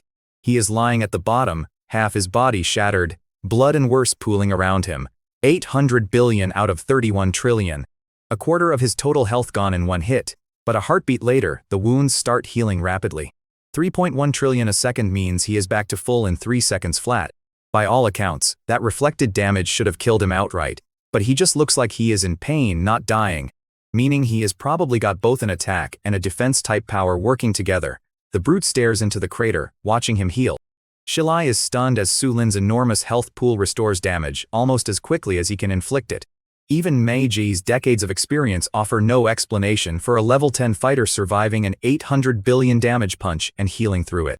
Delighted by Su Lin's recovery, Zhu Wei orders Shilai to hit him again and see how many full power blows he can survive. Gritting his teeth, the brute slams down another punch. Boom, another 800 billion. His half-healed body shatters all over again, but he does not go down. He crawls back out of the crater, covered in blood, bones showing through torn skin, but his eyes are still calm. Su Lin studies the brute with a slow grin and asks whether Shilai has finally had enough, making the larger fighter freeze. Meiji sneers and sweeps her hands out again, sending even more black threads at him, denser and tighter than before. The threads wrap Su Lin into a complete cocoon, and Meiji laughs because escape now appears impossible. Meiji mocks him for being trapped inside the thread cocoon, but her confidence vanishes when a terrifying surge of energy erupts from within. Su Lin activates Blood Sacrifice, spending 250 billion health from his current pool and converting that cost into a devastating area attack. Blood Sacrifice converts the health Su Lin spends into 500 billion damage that erupts outward in a violent red wave. The blast slams straight into her. 500 billion damage, sending her flying backward through 3 buildings. She lands in the rubble, blood everywhere. A hole punched clean through her chest with her insides visible. Shilai's face changes instantly. He rushes over and props her up. Zhu Wei calls toward Meiji as the woman coughs blood, and for the first time genuine fear appears in Meiji's eyes because something about Su Lin feels fundamentally wrong. He reflects damage and he can burst it back at us too. Shilai turns back to him. He has already torn free of the threads, covered in blood, but the wounds are healing visibly fast. Su Lin glances towards Zhu Wei and challenges the remaining attackers to come next, prompting Shilai to charge again. But this time, he does not follow up immediately. He notices he needs to charge up before he can hit that hard again. He sends him staggering back, but within a couple seconds he is fully healed. Through it all, his eyes stay calm. Su Lin waits for an opening while Zhu Wei watches from a distance, increasingly delighted by everything he survives. A level 10 fighter is enduring a level 78 brute and reflecting lethal force toward a level 75 opponent. Zhu Wei imagines how terrifying Su Lin could become as her personal fighter, and the thought only strengthens her desire to own him. Then her mood hardens, because a talent that refuses to submit cannot be allowed to keep growing unchecked.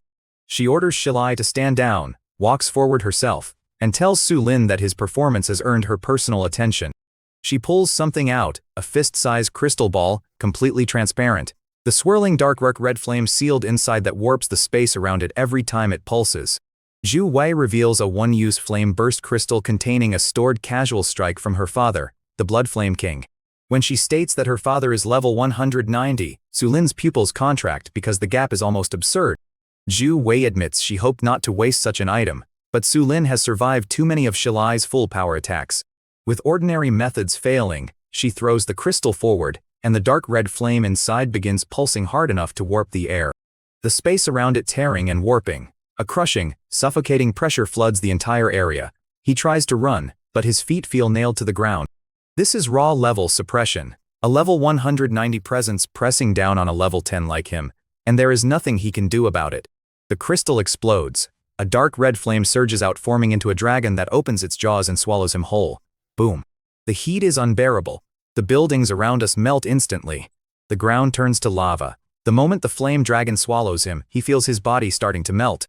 10 quadrillion damage erupts in an instant, and at that exact moment a gray light flashes across Su Lin as stone stand-in activates. A gray stone statue bursts out of him and takes the hit in his place. The flame dragon bites down on the statue, shattering it instantly, and the dragon itself vanishes along with it.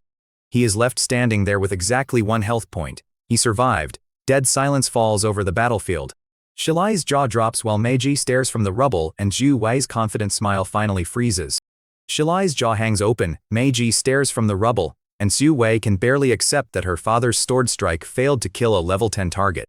Su Lin studies Zhu Wei with a cold grin and advances the moment her devastating trump card is spent, forcing her to retreat 1 step at a time. She steps back again. She is afraid. She is level 60, 50 levels above him, and she is still afraid. Zhu Wei finds Su Lin impossible to understand. He refuses to stay wounded, resists attacks that should cut him apart, and carries one bizarre skill after another. She takes a breath and retrieves something else, a palm-sized black token engraved with a blood-red character meaning escape. A noble princess like her is not allowed to risk her life. It is an emergency escape item, one-time use, capable of teleporting her straight back to the Star of Blood and Flame. She never thought she would actually need it. Now it is clear she has no other choice. He sees the token and his eyes narrow. She is about to run. He lunges forward immediately. Too late, she crushes the token and a blood-red light engulfs her. Before escaping, Zhu Wei fixes Su Lin in her memory and makes it clear that his 18-layer record has made him impossible to forget. She concedes this round to him, calling him the most interesting person she has ever encountered. But she promises that next time she will return prepared and drag him back as her slave, just as the escape light grows brighter. Su Lin closes the distance and drives his sword straight through the glow, but it passes through nothing but empty air. Her figure fades, then vanishes completely, leaving only her voice echoing behind her. Remember the name Xu Wei, daughter of the Blood Flame King. We will meet again. The light fades completely. Nothing left where she stood, just a scorched fragment of the broken token at his feet. He stares down at it for a long moment. He won, but it was too close. That level 190 strike nearly killed him outright. If Stone Stance had not triggered, he would already be dead. He turns to study Shilai and Meiji. One standing by a crater, the other lying in the rubble, both staring at him like they have seen a ghost. Shilai swallows hard. He is level 78. He landed over a dozen punches on him, 800 billion each, tens of trillions total. By ordinary calculations, Zhu Wei's stored strike should have killed Su Lin many times over, yet he remains standing and has already smashed Meiji through 3 buildings. After forcing the princess to flee, Su Lin advances on the 2 remaining invaders, and even Shilai instinctively steps back. Shilai trembles as Su Lin advances without answering, stopping directly in front of the towering warrior. Despite standing more than 2 meters tall, Shilai now looks like a frightened bird as Su Lin calmly notes that his princess has already fled. Su Lin asks what the 2 abandoned subordinates plan to do, but Shilai cannot answer while Meiji drags herself from the rubble, pale and soaked in blood. Badly wounded, Meiji offers information and even servitude in exchange for her life, while Su Lin silently considers whether either captive has anything worth trading. Su Lin shakes his head. He does not need any. The next instant Su Lin activates Blood Sacrifice. 10% of his current health for 200% damage to everything around him. 620 billion damage. Blood Sacrifice tears through Shilai, whose eyes widen as blood erupts from his chest before his huge body collapses. He walks over to Meiji. She is lying on the ground, unable to move, just staring up at him in pure terror. Do not kill him, she begs. Desperate to live, Shilai offers information about the Star of Blood and Flame, including secrets and weaknesses connected to Xu Wei. Su Lin stands over Meiji and looks down without expression, giving her only one chance to start talking. The location of their planet, levels, faction structure, the Blood Flame King's actual strength, Xu Wei's personality, and how long it will take before the portal stabilizes again. It turns out that since our world has not cleared floor 99 of the tower yet, the passage is still unstable. Only 3 people below level 80 can cross during one transfer, and after that journey the dimensional route requires a full week before it can be used again. So she will not be coming back here within the next week at least. He listens quietly, then drives his sword down. After Meiji finishes, Su Lin sheathes his sword and looks down at the 2 dead Tier 2 invaders. With the fight over, Su Lin steadies his breathing, turns away, and walks out through the ruined and abandoned street. The fight was loud enough that everyone nearby fled long before it ended. He walks through the rubble slowly. Damn, he almost actually died there. His health is already back to full. He stands up straight and stretch. Xu Wei, daughter of the Blood Flame King, level 60, loaded with escape items, and she will be back. The portal can only transfer once a week, so next time is at least a week out. Su Lin raises his eyes toward the gray rock ceiling above him. Next time, it is anyone's guess who kills who. Meanwhile, far from Earth, a beam of blood-red lead light tears through the clouds, racing back toward the Star of Blood and Flame. Inside it, Xu Wei grips her fist so hard her nails draw blood. She is not crying, she never cries, but her whole body is shaking, not from fear, but a pure fury. She mutters Su Lin's name over and over, replaying everything. The 18th layer. Mark, a level 10 who tanked over a dozen of Shilai's punches, who reflected enough damage to nearly kill Meiji, who forced her to burn an escape token just to survive. She swears she will not forget him. Earth shrinks behind her into a tiny blue as the Star of Blood and Flame grows larger ahead. A massive blood-colored planet with floating cities suspended above oceans of magma. the grandest and most heavily fortified of them being the royal palace itself. Zhu Wei stumbles out of the teleportation array, disheveled, her dress torn, covered in dust and blood, looking every bit like someone fleeing a battlefield, because she is. Servants rush to support her, asking if she is hurt, but she waves them off and asks where her father is. Told he is in the throne room meeting with ministers, she heads there immediately, ignoring her ragged appearance. Back on the Star of Blood and Flame, the king is briefing ministers about conquered colonies and newly stabilized rifts when Zhu Wei suddenly returns. Some unrest on a planet called Dark Flame Star already dealt with, and a mining colony needing fresh slaves. The doors burst open, and Zhu Wei stands there, clearly battered. The ministers freeze in shock. The king dismisses them with a wave. Once the chamber empties, the Blood Flame King steps down from his throne, towers over his daughter at more than 3 meters, and bends closer to hear her report. The Blood Flame King asks about Shilai and Meiji, and Zhu Wei reluctantly admits that both subordinates are dead. He simply nods. Coming back alive is good enough. Unable to hold it in any longer, Zhu Wei finally breaks down and tells him everything in detail. Zhu Wei recounts landing on Earth, tracking Su Lin to Night City, Shilai's failed assault, Meiji's injuries, the Flameburst Crystal, and her final escape through the emergency token. As she describes Su Lin surviving Shilai's 800 billion damage punches, the king's calm expression flickers. When she mentions Su Lin reflecting damage hard enough to nearly kill Meiji, his eyelid twitches. When Zhu Wei reports that a gray substitute effect blocked the Flameburst Crystal's fatal strike, the Blood Flame King finally falls silent.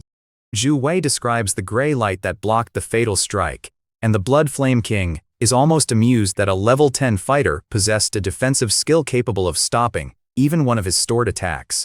He reasons through it methodically.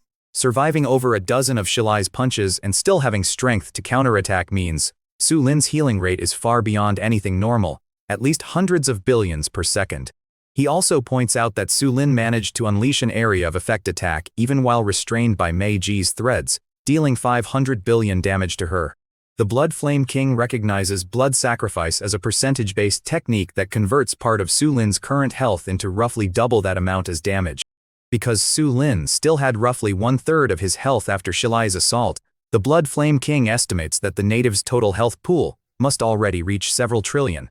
Zhu Wei remains stunned that a level 10 native could possess trillions of health, while her father walks to the window and stares over the magma oceans. 100,000 years, he says slowly. Across countless conquered Tier 1 planets, SSS rank and its 100-fold multiplier have always represented the hard ceiling of native power. No one has ever broken past that limit, until now. This one's ability strength would be top tier even on a Tier 3 planet. The Blood Flame King turns to his daughter and asks whether she understands the significance of Su Lin's survival, his expression becoming genuinely serious. It means if we can enslave him, our planet might finally have a real shot at ascending to Tier 3 status, something generations of our people have hoped for. But if we fail to enslave him, and he keeps growing unchecked instead, he could be the one who ends up destroying everything he has built. This is both our greatest opportunity, and potentially our greatest disaster. Zhu Wei freezes, stunned by what her father just said.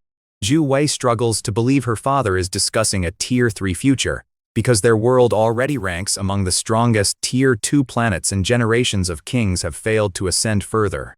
She cannot understand how one level 10 native could matter to that ambition, but the Blood Flame King insists she is judging Su Lin by the wrong standard. He never said Su Lin could help them ascend directly, only that enslaving him would give them a chance. He explains the real requirement for ascension. It is not about hitting level 200 or topping rankings, but about possessing a being who has broken past the universe's hard rule-based limits. Tier 1 planets cap out at SSS rank with a 100-fold power multiplier. Tier 2 caps at 10,000-fold. Tier 3 caps at 1,000,000-fold. No matter how talented or hardworking someone is, that ceiling has never been broken until now. Su Lin has broken it. A layer mark, level 10, trillions of health, meaning his power multiplier is at least in the millions, possibly tens of millions. The king believes even elite Tier 3 geniuses with 3 awakenings might struggle to match what Su Lin achieved with 1, and Su Lin still has another awakening available in the future. Zhu Wei's breathing quickens, replaying everything she witnessed. Surviving Shilai's punches, reflecting lethal damage onto Meiji, surviving the Flameburst Crystal. She asked what they should do, suggesting they send an army down immediately. The king reminds her the portal still is not stable enough for that. Only people under level 80 can pass through. And more importantly, they are not the only ones who might notice him. Word of someone clearing 18 rifts could reach other Tier 2 or even Tier 3 scouts eventually. The Earth being specifically linked to their world buys them some time advantage over outside threats. That means they have to move first and capture him before anyone else does. Zhu Wei points out how dangerous Su Lin is. The Blood Flame King notes that Shilai and Mei Ji already died trying, then reveals a better weapon, a fist-sized soul enslavement crystal covered in intricate golden patterns. Rare even by Tier 3 standards. Using it on someone at the brink of death and unable to resist would bind their soul completely, making them a permanently loyal slave. Unbreakable even if they later reached level 300. The king hands it to her directly, giving her 6 days to prepare. Her job: find Su Lin again, beat him to near death, then use the crystal to enslave him for good. He promises to give her enough backup tools this time too. Guarantee success and warns that the crystal only binds to whoever uses it. Meaning if she is the one to activate it, Su Lin would obey only her from then on. Zhu Wei grips the crystal, hands shaking, remembering Su Lin's calm, unreadable eyes. Then the king delivers one final, serious warning. Everything about Su Lin's talent and his theory about the rule-breaking limit must never be spoken of to anyone.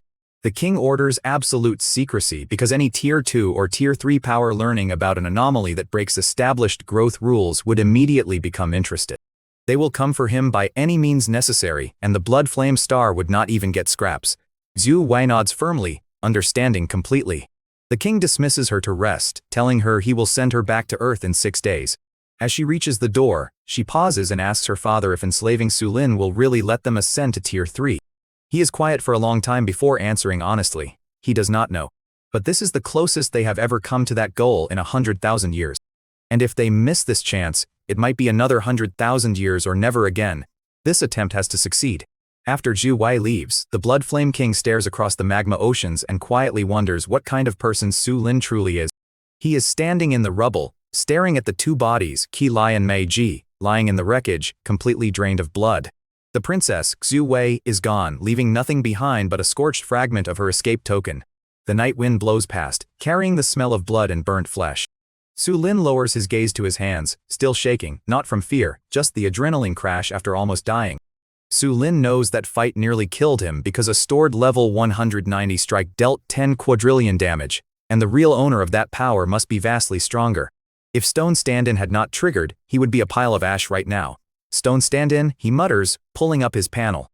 Stone Stand-In is Su Lin's 5th passive, automatically preventing fatal damage by leaving him at 1 health before entering a 24-hour cooldown. That means if Zhu Wei comes back with another attack like that before this time tomorrow, he is actually dead. Su Lin steadies his breathing and closes the status panel, then looks up at the gray rock ceiling while recalling Mei Ji's warning about the portal. The portal can only transfer people once a week. Zhu Wei just went back today, so the earliest she can return is next Monday. 6 days. He has 6 days. His mind starts racing. 6 days to get strong enough to survive an attack like that, at least once. No, more than once. Knowing how that princess operates, with a stockpile of escape items already, she will definitely come back loaded with more than one flame burst crystal next time. She clearly underestimated him this round, not expecting a level 10 to tank a level 70 plus attack, so she did not bring much firepower. Su Lin immediately considers the danger of Zhu Wei returning with several stored attacks or an even more destructive artifact, and his fingers tighten into a fist. Su Lin needs more strength, especially a reliable way to survive another attack on the same scale as the flame burst crystal. He slips into an empty alley, retrieves the vehicle, and takes off into the clouds because proper sleep is no longer an option.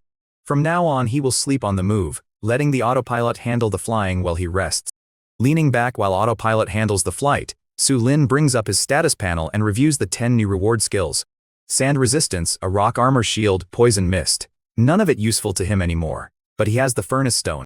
Su Lin pulls the fist-sized black furnace stone from his ring, its golden patterns flowing slowly across the surface as the conversion interface appears. He taps through all 10 of today's rewards and select every single one. 10 beams of different colored light shoot out of his panel and pour into the stone. The golden patterns flare violently, like the whole thing's about to burst, and then a pure beam of gold light shoots back out. Select a passive skill to enhance. He looks over his passives, thinking it through. He starts with Stone Stand-In, the skill that saved his life today. If the enhancement increases how many times it can trigger, going from once to twice would be huge. That princess would not scare him anymore. The odds of getting that specific upgrade are low, but it is worth the gamble. He commits one enhancement to it. The enhancement succeeds, preserving Stone Stand-in's fatal damage protection, while reducing its cooldown from 24 hours to 12. Su-Lin fixes his gaze on that for 3 seconds. 12 hours. Cut in half from 24, not what he wanted. He was hoping for extra uses, not a shorter wait. A cooldown reduction barely matters here. Su-Lin shakes his head and move on. Next, blood sacrifice. Also proved its worth today, badly wounding both Ji and Shilai. A damage boost would be great here. A cooldown cut, less so. He commits another enhancement. Active 2, blood sacrifice enhancement successful new effect. 10% health cost, 200% area of effect damage. Cooldown reduced to 8 minutes. Cooldown again. He frowns, realizing this stone seems to favor cooldown reductions over the actual stat boosts he is hoping for. Annoying, but he has only burned 2 enhancements so far. 8 left. Su-Lin studies Bone Spike Fury next, his damage reflection passive. No mention of a cooldown in its description at all. So logically, the only thing left to improve is the reflect percentage itself. If it goes from 25% up to 50% or even 100%, Su-Lin steadies his breathing and commit an enhancement. The panel flickers wildly. Passive 2. Bone Spike Fury enhancement successful new effect. Reflects 50% of damage taken back at the attacker. Finally, exactly what he was hoping for. He keeps going. 2 more enhancements bring it up to new effect. Reflects 100% of damage taken back at the attacker. After that, it will not enhance any further. Looks like 100% is the hard cap for this skill. Still, that is incredible. From now on, whoever hits him takes the exact same damage back. With his health pool and healing, there is basically nothing they can do that does not hurt them just as much as it hurts him. That used 3 enhancements total on Bone Spike Fury, leaving 5 remaining. Su-Lin weighs the choice and decide to pour all 5 into passive 1, healing boost. The gold light pours in. Passive 1. Healing boost enhancement successful new effect, heals 15% of max health per second. 15% of 31 trillion comes out to 465 billion healed every single second. For someone from a tier 1 planet, that is already an absolute ceiling. Nobody else should be able to touch numbers like that. But then he thinks about that crystal Ju Wei used. 10 quadrillion damage in a single hit. That is enough to kill him over 3,000 times. The thought kills any sense of satisfaction. In the distance, another rift's glow flickers in the darkness ahead. Su-Lin checks his phone. Tuesday, 1 o'clock in the morning, 6 days left before Zhu Wei comes back. 6 days. He needs to clear every rift he has got left, 195 of them. That is roughly 33 a day, more than 1 an hour, counting travel time. Basically, sleep is off the table. He puts his phone away, grabs a bottle of water from his ring, and drinks several mouthfuls. He drinks several mouthfuls of water, stands at the front of the cockpit, and watches the next rift growing brighter on the holographic screen. Su-Lin sends the vehicle back into the light and continues grinding rifts, while Su Jinshin sits awake in his study at 3 in the morning. Staring at a phone screen with a forum post pinned to the top. Exclusive. Night City's mystery woman suspected to be Su-Lin. 18 rifts cleared. His expression does not change, but his knuckles go white around the phone. Lin Wanqing walks in, pale, asking if he is still awake. Lin Wanshan sees the new clears on Su Jinshin's screen and remembers the years Su-Lin spent isolated, ignored, and blamed inside their own family. Memories return of being ignored, blamed for things he never did, and finally walking out of the Su family after declaring that he was finished with them. Back then, she thought he was just venting, a deranged failure, would not survive long outside the family. Now study him. 18 rifts. Something she would never dare attempt even once in her whole life. Su Jinshin turns toward the window and orders preparations, prompting the family to realize that he is planning something far more serious than another search. She asks, "Issue a manhunt order," he says, voice cold as ice. Su-Lin, suspect in 14 murders, nationwide search. When the plan is revealed, the room is stunned by accusations involving 14 Awakeners, even though Su-Lin has never been publicly linked to such deaths. If he says he did, then he did. He is the strongest man in the country now. Nobody and nothing can stop him from doing whatever he wants. Lin Wanqing steps back, looking at her husband's face. A familiar but terrifying voice cuts through the room, accusing Su Jinshin of losing his mind because Su-Lin is still his own son. That is exactly why he cannot be allowed to live, he says flatly. 18 rifts and growing. The first person he will come for once he is strong enough is him, the whole Su family. Su Jinshin answers that sparing Su-Lin could eventually doom the entire family, leaving the room with no easy response. He picks up his phone and makes a call. It is him. Issue the manhunt. Charge murder. 14 Awakener victims found in Night City's East District. Su Jinshin dismisses the need for real evidence, because his people can fabricate enough to turn the country against Su-Lin. Su Jinchen vows that Su Lin will have nowhere left to run, completely unaware of what his son has already become. Here is where he actually is. As dawn breaks, he climbs out of another rift. CN0823, cleared in 47 minutes. Su Lin checks his panel, stash the useless reward, and jump back into his vehicle for the next one. The second he is airborne, his phone buzzes. A news alert, urgent. Su Jinchen issues nationwide manhunt. Su Lin suspected in murder of 14 awakeners.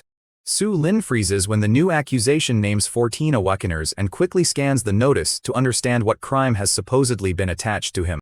Apparently, 14 bodies turned up in Night City's East District, killed 3 days ago by what looks like an ability attack, with traces of energy matching his left at the scene.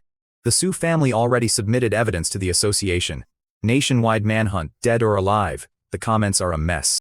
Some shocked, some pointing out he was supposedly clearing rifts that day, some suspecting a setup, some defending Su Jinchen since there is evidence this time.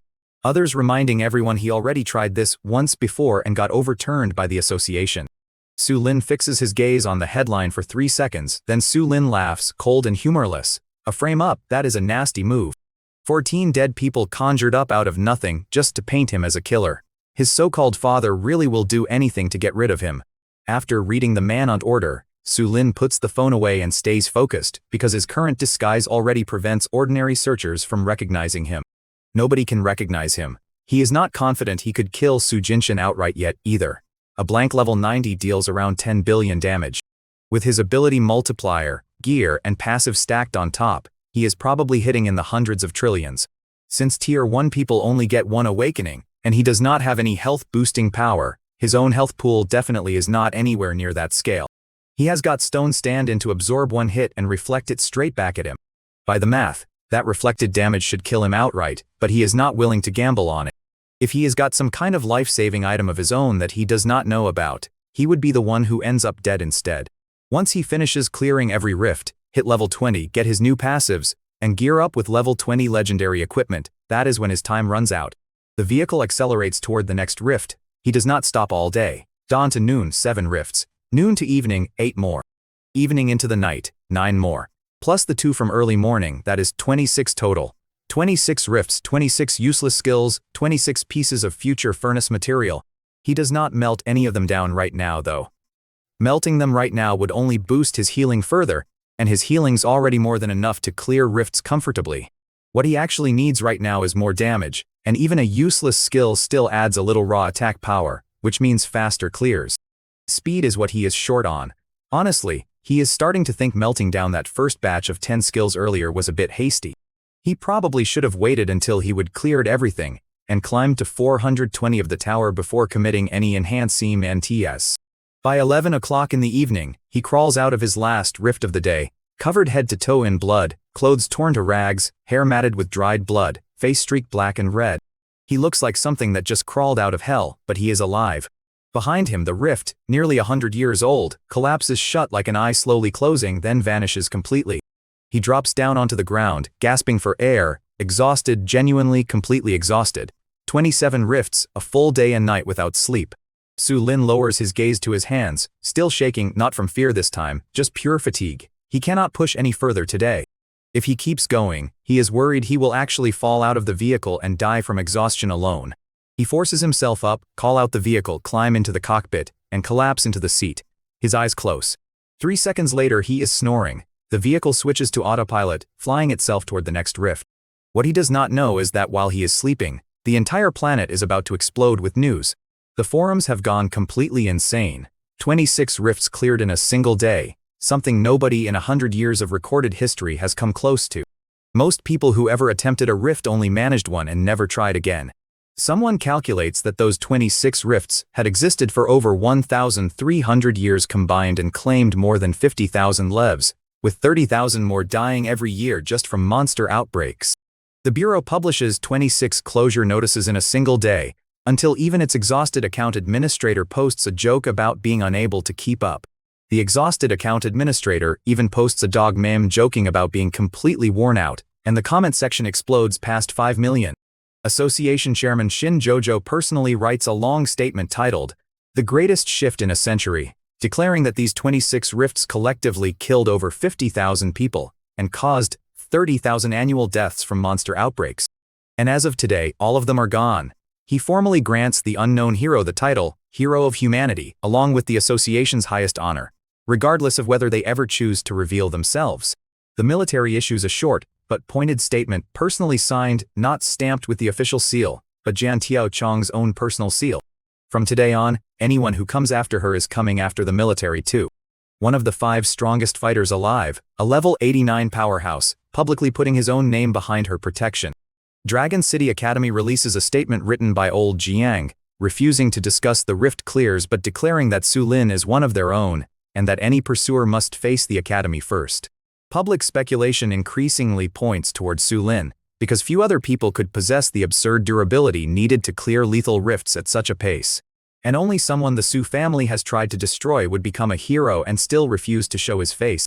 Back at the Su family estate, the living room sits in dead silence. Lin stares at her phone, hands shaking, repeating 26 in one day.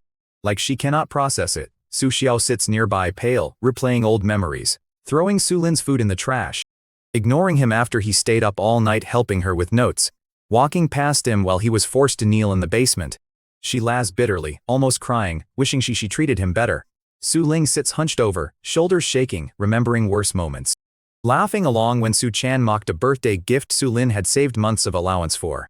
Blaming Su Lin for nearly drowning when he was pushed into a pond, walking past him in the basement without a second glance. Every memory cuts deeper than the last. She looks over at Su Chan, silently wanting to ask what exactly he did to cause all this, but does not dare.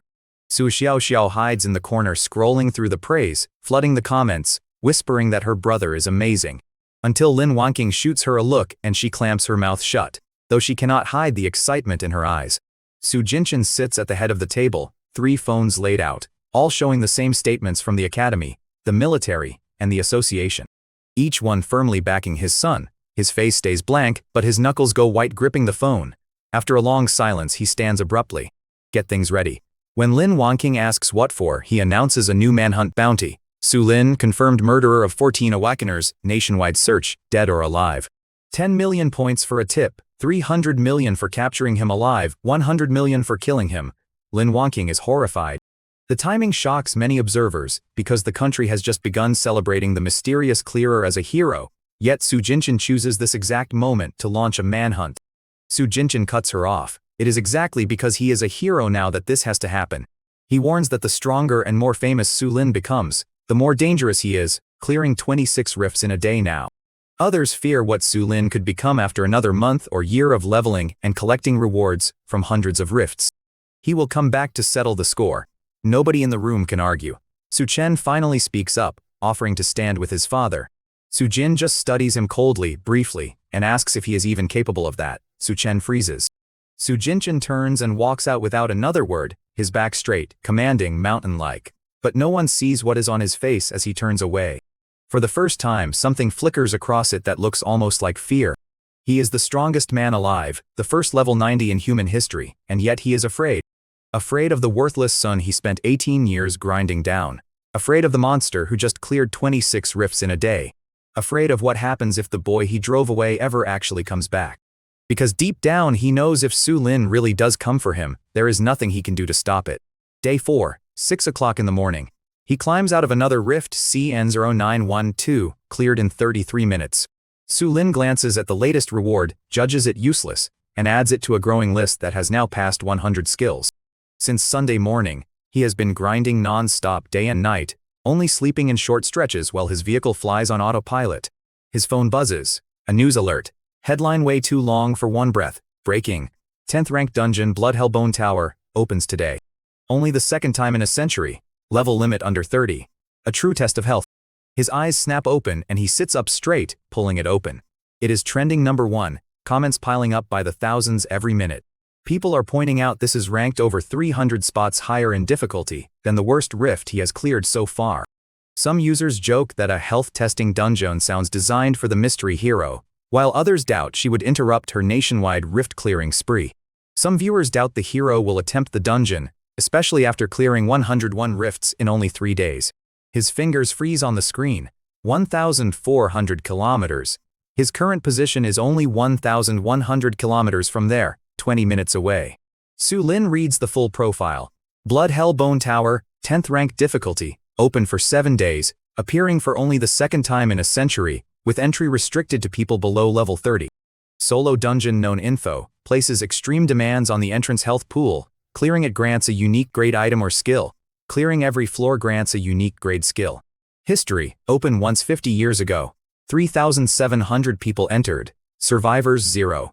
Below that, an official red warning added afterward. This dungeon's difficulty rank is extremely high. Every single entrant has died. Awakeners under level 30 are strongly advised not to attempt this. Do not attempt. Do not attempt. 3,700 people, all dead, rank 10th in difficulty overall. He closes the post and pulls up the map, plugging in the coordinates. A red flight path snaps into existence on the holo screen. 1,100 kilometers, 20 minutes. He leans back and thinks it through fast. 10th rank dungeon, second opening in a century, built around testing health. This is basically tailor-made for him. He has cleared 101 rifts now, picked up 101 throwaway skills. Not really throwaway for anyone else, just useless for someone built like a health tank like him. And he has been short on anything worth feeding into his core skills. The harder the dungeon, the better the reward, and a 10th rank dungeon's reward should be absolutely insane. Su Lin knows Ju Wei can return next Monday, and he also knows he barely survived one stored strike from a level 190 source. A second attack of that scale could kill him, so getting stronger is no longer optional. It is the only sensible answer. That makes the Blood Hell Bone Tower's hidden reward irresistible, and Su Lin decides to seize every resource he can before she returns. Silver-white hull slicing through the clouds toward the Baymax Mountains. Deep in those mountains, it is a vast, jagged, fog-choked wilderness that no normal awakener would ever willingly enter. The weakest monsters here start at level 50, but today the fog is packed with people. The dungeon entrance sits at the bottom of a massive canyon, flanked by sheer cliffs covered in dark red thorn vines. At the center stands a blood-red stone door, 100 meters tall, 50 wide, covered in runes that crawl like living things. Each movement releasing a drop of blood-red liquid that hisses and burns through the ground below. At least 1,000 people are camped around it. Reporters, family representatives, military units, association members, guards, and independent drifters pack the canyon around the Blood Hell Bone Tower entrance. Yet nobody dares to enter a dungeon that killed every previous challenger. Every single one a genius. At least people are not as reckless these days. The toughest dungeon anyone's beaten recently only ranked around 300th. The crowd notes that recent clears barely reached the 300th difficulty range, while Blood Hell Bone Tower ranks 10th and has no volunteers. A health testing dungeon sounds custom-made for her though. If she does not come, nobody will. Off to the east, perched on a rock with a candied fruit skewer, Wang Shurong sits with her legs crossed, crunching away unbothered while 2 of her family's level 70 guards hover nervously nearby. Wang Tiangang tells her it is dangerous and they should move up closer. She rolls her eyes and refuses, calling the front crowd too hot and crowded. Wang Shurong watches the blood-red door while eating fruit and says with complete confidence that Su Lin will eventually appear. Wang Tiangang asks, Su Lin, she says like it is obvious. A health testing dungeon ranked 10th. Knowing him, there is no way he skips this. Wang Tiangang laughs slightly, asking how she can be so sure. She just hums and keeps watching the door, forgetting to even chew her snack. On the west side, in a rock shadow, Yin Yin crouches scratching at the dirt with a stick. Han Bing stands nearby, anxious, watching the door. Ying Ren leans against the cliff wall, expression heavy. Lin Yu stands to one side with her head lowered while someone quietly wonders whether Su Lin will actually appear. Han Bing quietly asks how Yin Yin can be certain Su Lin will come, and she can offer nothing stronger than instinct. If he comes, Su Jinshin will be here too. Everyone falls silent. Su Jinshin, the first level 90 in human history. If he shows up, the moment he walks out of that dungeon could be the moment he dies. Yin Yin insists they will try to block Su Jinshin if Su Lin emerges, even if they can buy him only a single second. Han Bing laughs bitterly at the idea of interfering, knowing that a handful of level 10 students cannot overpower a level 90 Su Jinshin. Han Bing knows a handful of low-level fighters cannot stop a level 90 powerhouse, but Yin Yin refuses to abandon the attempt.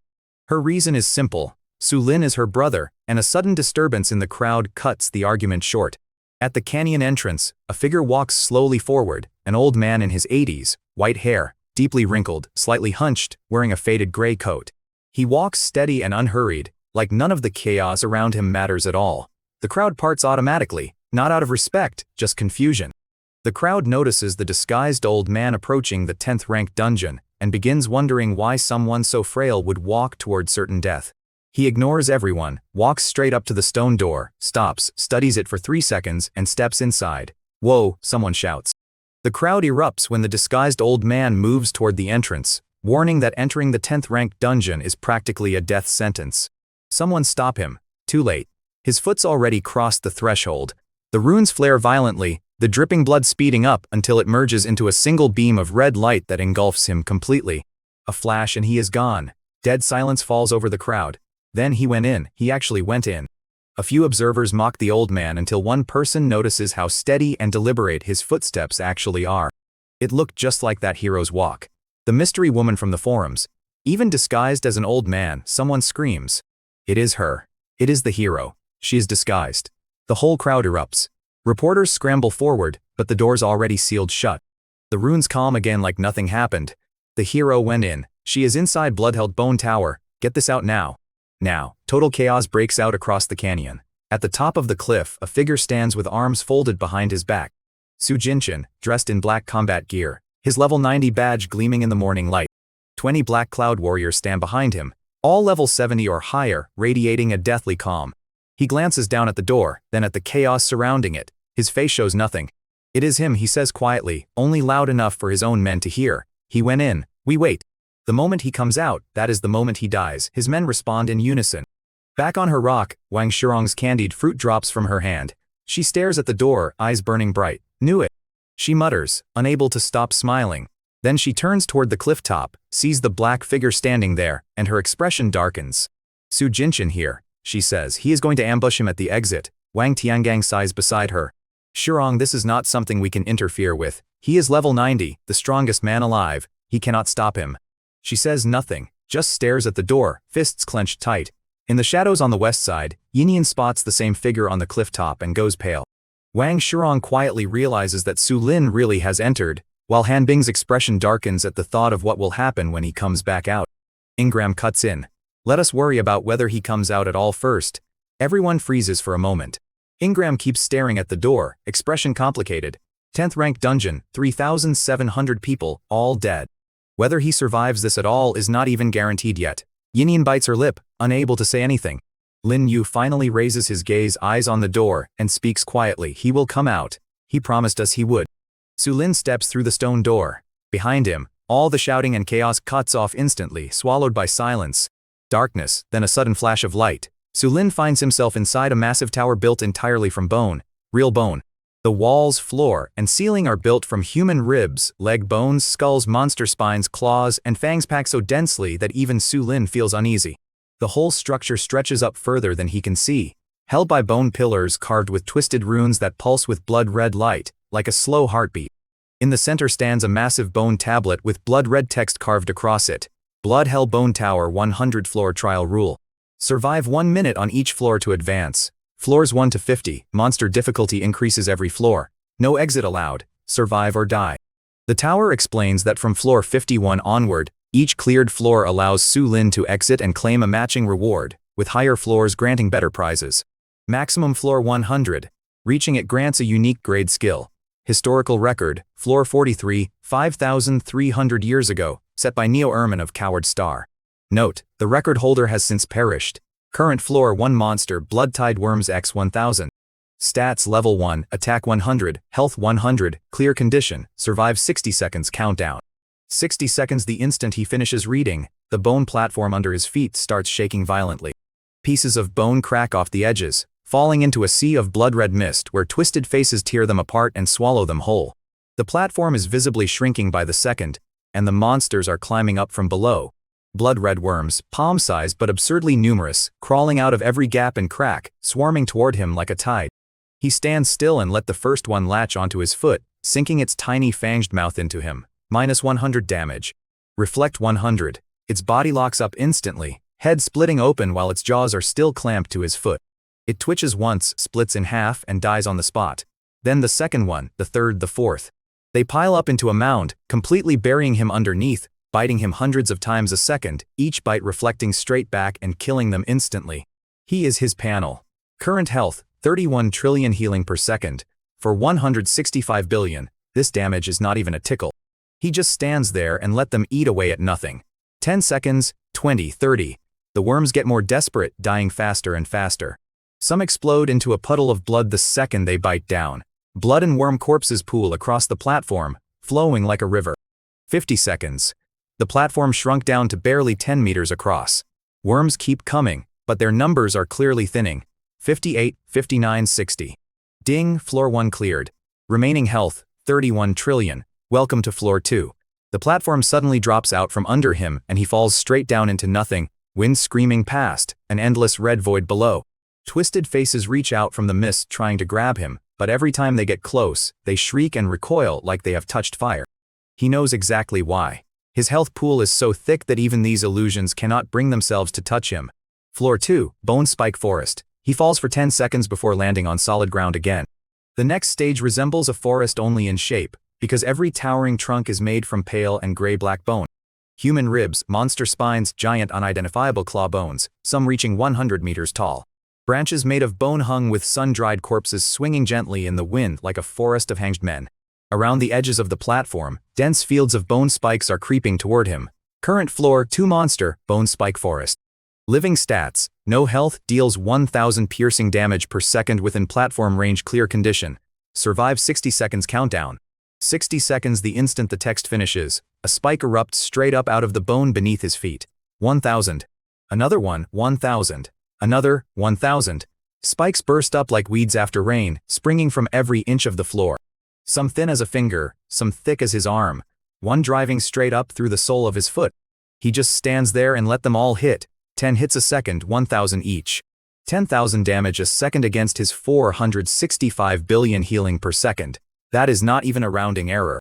The spikes cannot even pierce him. They shatter on contact instead, crumbling to dust the moment they break, scattering in the wind. 10 seconds, 20, 30. The spikes grow denser and thicker, some bending at 90 against his leg before snapping. Some exploding in a powder against his waist. One hitting his face and not even leaving a mark. 50 seconds, 58, 59, 60. Ding, floor 2 cleared. The platform drops again and he falls. Floor 3. Sea of blood mosquitoes. This floor is a blood-red swamp. The air so humid he could wring water from it. Bubbles popping in the muck and releasing bursts of stinking blood mist that burns the skin like acid wherever it lands. In the middle of the swamp is a single tenem platform covered in mosquito corpses. Except they are not dead. Each one is fist-sized, blood-red, with transparent wings and a needle-like proboscis as long as a finger, glinting in the dim light. They are packed densely across the platform. Some feeding, some mating, some laying eggs directly into the corpses around them. The moment he lands, every single mosquito lifts its head at once. Their compound eyes all reflect the same thing, a living, breathing human shape. A buzzing roar erupts like 10 million tiny engines starting up at once. They lift off in a dense black swarm and come straight for him. Current floor 3 monster, blood mosquito swarm x 5000 stats. Level 3 attack 300, health 300. Life steal, heals 30 health per attack. Clear condition, survives 60 seconds countdown. 60 seconds the first mosquito lands on his face and drives its needle straight into his cheek. Minus 300 damage. Reflect 300. Its needle still buried in his skin when its own head bursts open, splattering warm stinking blood across his face. Then the second one, the third, fourth. All 5000 swarm him at once, packing into a black ball around his whole body. Every needle jabbing in with life steal attached, every single one trying to drain him dry. Minus 300, minus 300, minus 300 reflected straight back each time, and not one of them manages to drain a single drop of his blood. Their needles hit his skin like striking a steel plate. Instead of feeding, they just blow their own heads off from the reflect. One after another, dead. Whole clusters of them, dead. The corpses pile up on the platform, getting crushed flat by the ones still swarming. Blood and broken wings building into a thick layer underfoot. 10 seconds. 20, 30. The numbers thin out fast. 50 seconds. The very last one lands a final hit on him before splitting in half and dropping at his feet. 58, 59, 60. Ding. Floor 3 cleared. The platform drops and he falls again. Floors 4 through 49. Honestly, he loses track of how many times he falls after this point. All he knows is every fall means a new floor. Each one throws something different at him. 10,000 poison scorpions with stacking damage over time. The tower sends wave after wave. Bloodthirsty wolves, exploding fire elementals, freezing ghosts, invisible shadow assassins, and heavily armored rock giants. Floor after floor, new monster, new attack pattern, new way to die. For him, it is all the same. He just stands there and let them hit him. then watch every single one die from the reflect. His panel turns into a waterfall logs. Hit for 1,200, reflect 1,200. Hit for 3,500, reflect 3,500. Hit for 8,000, reflect 8,000. Hit for 20,000, reflect 20,000. The numbers keep climbing. By floor 20, attacks are hitting 10,000 a pop. Floor 30, 30,000. Floor 40, 100,000. By floor 49, current floor, 49 monster. Bloodbone Giant times 1 stats, level 49, attack 10 million, health 1 billion clear condition. Survive 60 seconds, the giant is 100 meters tall, built entirely from blood red bone. 2 pits of red fire burning in its eye sockets as it glances down at him. It raises a foot and stomps down. Boom, minus 10 million. He gets driven 3 into the platform, but he does not go down. Su Lin smirks at the Guardian's opening attack, and the creature responds by losing control and hammering him with punch after punch. 10 million, 10 million, 10 million. Again and again, like it has lost its mind. He keeps sinking a little deeper with each hit, but he never falls. Su Lin checks his panel. 31 trillion health, 465 billion heal per second. 10 punches in 10 seconds is 100 million damage total. His healing in that same window is 4.65 trillion. It does not even register. The timer hits 60 seconds with the giant still mid-swing, fire raging in its eye sockets, completely unable to comprehend why he will not die. Ding. Floor 49 cleared. The platform drops and he falls once more. Floor 50. The Blood Bone King. This fall takes longer than any before it. Long enough he starts to wonder if it will ever end. The twisted faces reach for him from the mist again and again, recoiling every time at the last second. Finally, his feet hit solid ground. This platform is bigger than every floor before it combined, so vast he cannot see the edges. At the top of a raised dais sits a throne built from blood red bone, and on it sits a figure. It stands and descends step by step, the surrounding void shuddering with each footfall, the blood mist churning like it is bowing to its king. It stops in front of him, humanoid in shape but not human, covered head to toe in blood red bone armor etched with dense runes. No face at all, just a mask with 2 black hollows burning with golden fire. Current floor 50 monster Blood Bone King stats: attack 50 million, health 50 billion, skills bone spike, impale, yoink, death gaze, single target, instant kill, blood pact, life steal, clear condition, survive 60 seconds. The golden-eyed guardian studies Su Lin as if trying to see through him, acknowledges his strength, and speaks in a voice like grinding bone. Su Lin gives no reply, and the guardian steps closer before declaring that strength will not save him from death as blood-red spikes erupt from the platform. Dense as a forest, each 110 meters tall, sharp enough to tear through reality itself, stabbing at him from every direction. Minus 50 million, minus 50 million, minus 50 million each hit. His whole body shudders under the impact, but with 31 trillion health and 465 billion healed every second, it still is not enough to matter. The king pauses, surprised. It raises its other hand and its golden eyes flare bright. Death gaze activates. A beam of gold light shoots from its eyes straight at him. His body locks up for a split second, something cold and wrong tugging at him, like it is trying to pull his soul right out of his body. Then it is gone. Death gaze targets health exceeds threshold, reflect failed. The king freezes. It glances down at its own hand, then back at him. For the first time, something other than menace shows in those golden eyes, confusion, maybe fear. It cannot kill him, cannot hurt him, and its instant death skill just bounced off. Every attack that should one-shot someone at his level is landing on him like nothing at all. 60 seconds pass. He does not have a single mark on him.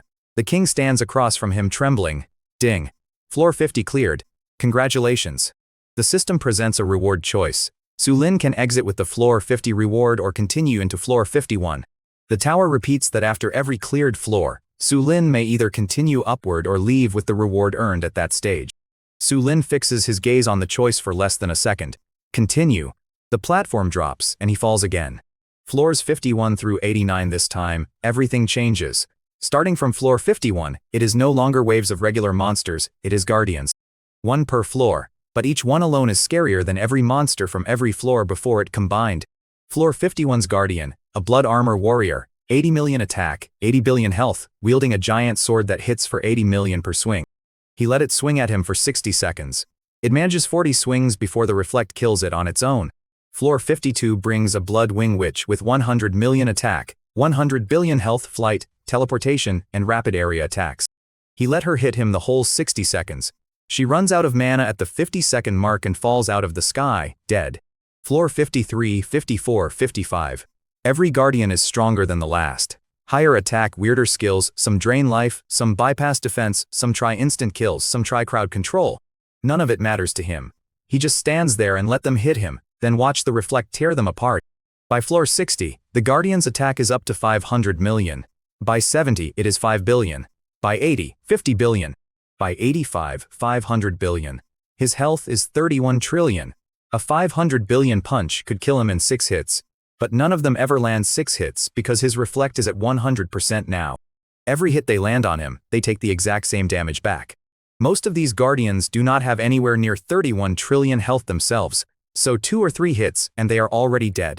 Many Guardians spend their final moments staring at Sulin in baffled disbelief, as though none can understand what kind of creature has entered their tower. He has stopped reacting to it by this point. Floor 89's Guardian, a blood shadow demon. Level 89, 800 billion attack, 80 trillion health. When he sees those numbers, his eye twitches slightly. 800 billion a hit, 80 trillion health. That means it can land roughly 10 hits on him before his reflect kills it. But if it lands 10 hits, he will have healed back up between most of them anyway. Sulin steadies his breathing and holds his ground. The demon moves impossibly fast, a blur of red shadow appearing right in front of him, slamming a fist into his chest. Minus 800 billion. Reflect, 800 billion. Its body jolts, a crack splitting open across its hand, blood leaking out. It does not stop, but it also does not immediately swing again, needs a moment to recover. Second punch, minus 800 billion. 2 seconds between hits. Just enough time for his health to top off again. Third punch, fourth punch. By the fifth it glances down at itself. A massive hole punched clean through its chest, its glowing core visible inside. The Guardian raises its gaze towards Sulin, and for the first time confusion replaces the rage in its eyes. Sulin gives no reply. The 10th punch lands. Its whole body detonates, scattering into red light that dissolves into the void. After floor 89 falls, the system offers another choice to continue, and Sulin answers without hesitation before the platform descends again. He falls into 490. Floor 90, Blood Hell Ashura. There is no platform on this floor. He is standing in an endless red void. Nothing under his feet, nothing above him. Just churning, roaring blood-red mist stretching in every direction, like a boiling ocean of blood. Something massive moves in the distance. A giant shape approaches from deep within the mist, each step shaking the void itself. The mist parting around it like invisible hands are pushing it aside. It stops in front of him. An Ashura 1,000 meters tall, covered head to toe in pitch-black bone armor. Blood-red flame leaking out from every gap in the plating. Its face is an Ashura mask with no visible eyes. Just 2 pits of blazing red fire. Current floor 90 monster. Blood Hell Asura stats, attack 1 trillion, health 10 trillion. His pupils shrink the second Sulin reads those numbers. 1 trillion per hit. His current health is 31 trillion. That means 4 hits and he is dead. His healing is 15% per second or 4.65 trillion per second. Each blow still takes roughly 2.15 seconds to heal completely, forcing Sulin to calculate whether the enormous enemy will ever grant him that much breathing room. He does not know. And this time he cannot afford to gamble on it. His mind races through everything at once. Running is meaningless in an endless void, and dodging a creature 1,000 meters tall is no more realistic, leaving Sulin with only endurance and timing. One swing covers a 100-meter radius. There is only one option left. Sulin steadies his breathing and taps through his panel fast. Furnace Stone activate. The fist-sized black stone bursts out of his ring hovering in front of him. The furnace stone's golden patterns flare like a starving beast catching the scent of prey as the skill conversion interface appears again. He sweeps through his 101 useless skills. Sand resistance, rock armor, poison mist, stone skin, frost shards, flame body, thunder, shadow damage, light strike. All of it. And select 85 of them in one motion, dragging every single one into the stone. The stone shakes violently. 85 beams of different colored light tear out of his panel and pour into it, the golden patterns blazing bright enough to hum and roar. He clenches his jaw and locks his eyes on the stone. 85 beams of gold light erupt back out, coiling and roaring around him like 85 golden dragons. The entire void shakes. The blood mist gets blasted apart by the light, and through it the Azure's burning eyes flicker with something new shock. He does not have time to think about that. Select a passive skill to enhance. Without hesitating, he dumps the first beam straight into healing boost. Healing per second, 15%, 16% second beam, 16%, 17% third, 17%, 18% fourth, 18%, 19% beam after beam pours into him. Every single one makes his blood boil harder than in last. The same swelling pressurized feeling from before, except now it is 10 times worse, 100 times worse. His veins are expanding, his heart's hammering out of control, every bone in his body is creaking, but he cannot stop. The Ashura is already moving, its 1,000 body takes a single step and is suddenly right in front of him. That massive hand blotting out the entire void as it slams down. Boom. 1 trillion. He gets smashed 300 meters straight down. Sulin survives the next impact and checks his panel, watching his enormous health pool drop before healing boost immediately begins restoring hundreds of billions each second. A heartbeat later, his health jumps 21 trillion 26.89 trillion, 589 billion healed in 1 second. One more second and he would be full again, but the Ashura is not giving him another second. The second hand is already falling. Boom. Another trillion. He drops another 300 meters. 26. 89 trillion 16.89 trillion. He grits his teeth and shoves the remaining beams in as fast as he can. 20th beam, 25%, 26%. 21st, 26%, 27%. 22nd, 27%, 28%. The third hand falls. Boom. Another trillion. 16.89 trillion, 6.89 trillion. His health is bottoming out. One more hit and he is dead. His eyes go red. He dumps every remaining beam at once. Beams 31 through 60 push him from 48% to 78%. Beams 61 through 85 push him straight to 100%. Boom. The instant the last beam lands, it is like he has been set on fire. His blood boils to its absolute limit, every drop burning, his heart slamming hard enough to feel like it will burst out of his chest. His skin glows an eerie gold red like heated iron. The panel finally updates. Passive 1. Healing boost. Health tier. Enhancement successful. New effect. Heals 100% of max health per second. 100% healing every single second. That means as long as he has even 1 drop of blood left, he will be at full health 1 second later. He raises his gaze. The Ashura's 4th hand is already falling, carrying enough force to end the world, covering the entire void. There is nowhere to dodge, nowhere to hide. He does not try to dodge. He just stands there, head tilted back, watching the massive hand come down. Boom. It lands square on him. -1 trillion. But half a second before impact, passive 1 triggers. Heal 100% of max health per second. Current health. 31 trillion. Full health. He is standing in the void, the gold red light still flickering off his skin, looking up at the giant hand still pressed against him. The Ashura freezes. It glances down at the human under its palm, the same human that was nearly dead a heartbeat ago. The Guardian cannot understand how Sulin has already returned to full health, so it raises its hand and slams down a second time. Boom. -1 trillion. The next instant, passive 1 triggers. Heal 100%. Current health. 31 trillion. Full health again. The Ashura completely loses it. For the first time, something distinctly human flickers in those burning eyes. Fear. It has lived for tens of thousands of years, fought countless battles, killed countless opponents, but it has never seen anything like this. Not cannot be killed. Worse, the instant it is about to kill him, he just comes back. And come back at full health every single time. He is standing in the void on 490. The 5th slam comes down. Boom. Another trillion damage. He does not even blink. The next instant, passive 1 triggers. Heal 100% of max health. Current health, 31 trillion. Full health. For the first time, something genuinely human flickers in the Ashura's burning eyes. Fear. This thing's lived for thousands of years, fought countless battles, killed countless opponents, and it has never seen anything like him. Cannot be killed is not even the right description anymore. It is that every single time it hits, he just comes right back, full health, instantly. It glances down at itself. The crack in its chest, opened by the reflect, has spread wide enough now that he can see its glowing core pulsing inside. 5 hits landed, 5 trillion in reflect damage absorbed. Out of 10 trillion total health, it is already down to half. It hesitates. 10,000 years old, and for the first time, it does not know if it should keep going. But the rules do not let it stop. It has to attack, has to try to kill him. If it does not, it is the one who dies instead. It roars and slams a 6th time. Boom, another trillion. His health dips and snaps right back full. Its own health drops again. 7th slam, 8th, 9th. By now, its chest has split wide open, the pulsing core barely hanging on, looking like it could fall out any second. It glances down at him. He has not moved an inch this whole time, eyes calm as still water. It finally understands. It is not losing because he is stronger. It is losing because of the rules trapping it here. If there were no rule forcing it to keep attacking, it would have just run by now. 10th slam. Boom, that is the one that finally breaks it. Cracks spread across its entire 1,000-meter body like a spider web, bone plating crumbling off piece by piece, the red flames sputtering out one by one. The Guardian looks at Su Lin one last time without hatred or resentment, only relief, then concedes defeat before its body erupts apart. The Guardian detonates into countless red lights, and the system confirms floor 90 is clear before offering Su Lin the chance to continue. Su Lin steadies his breathing. Continue.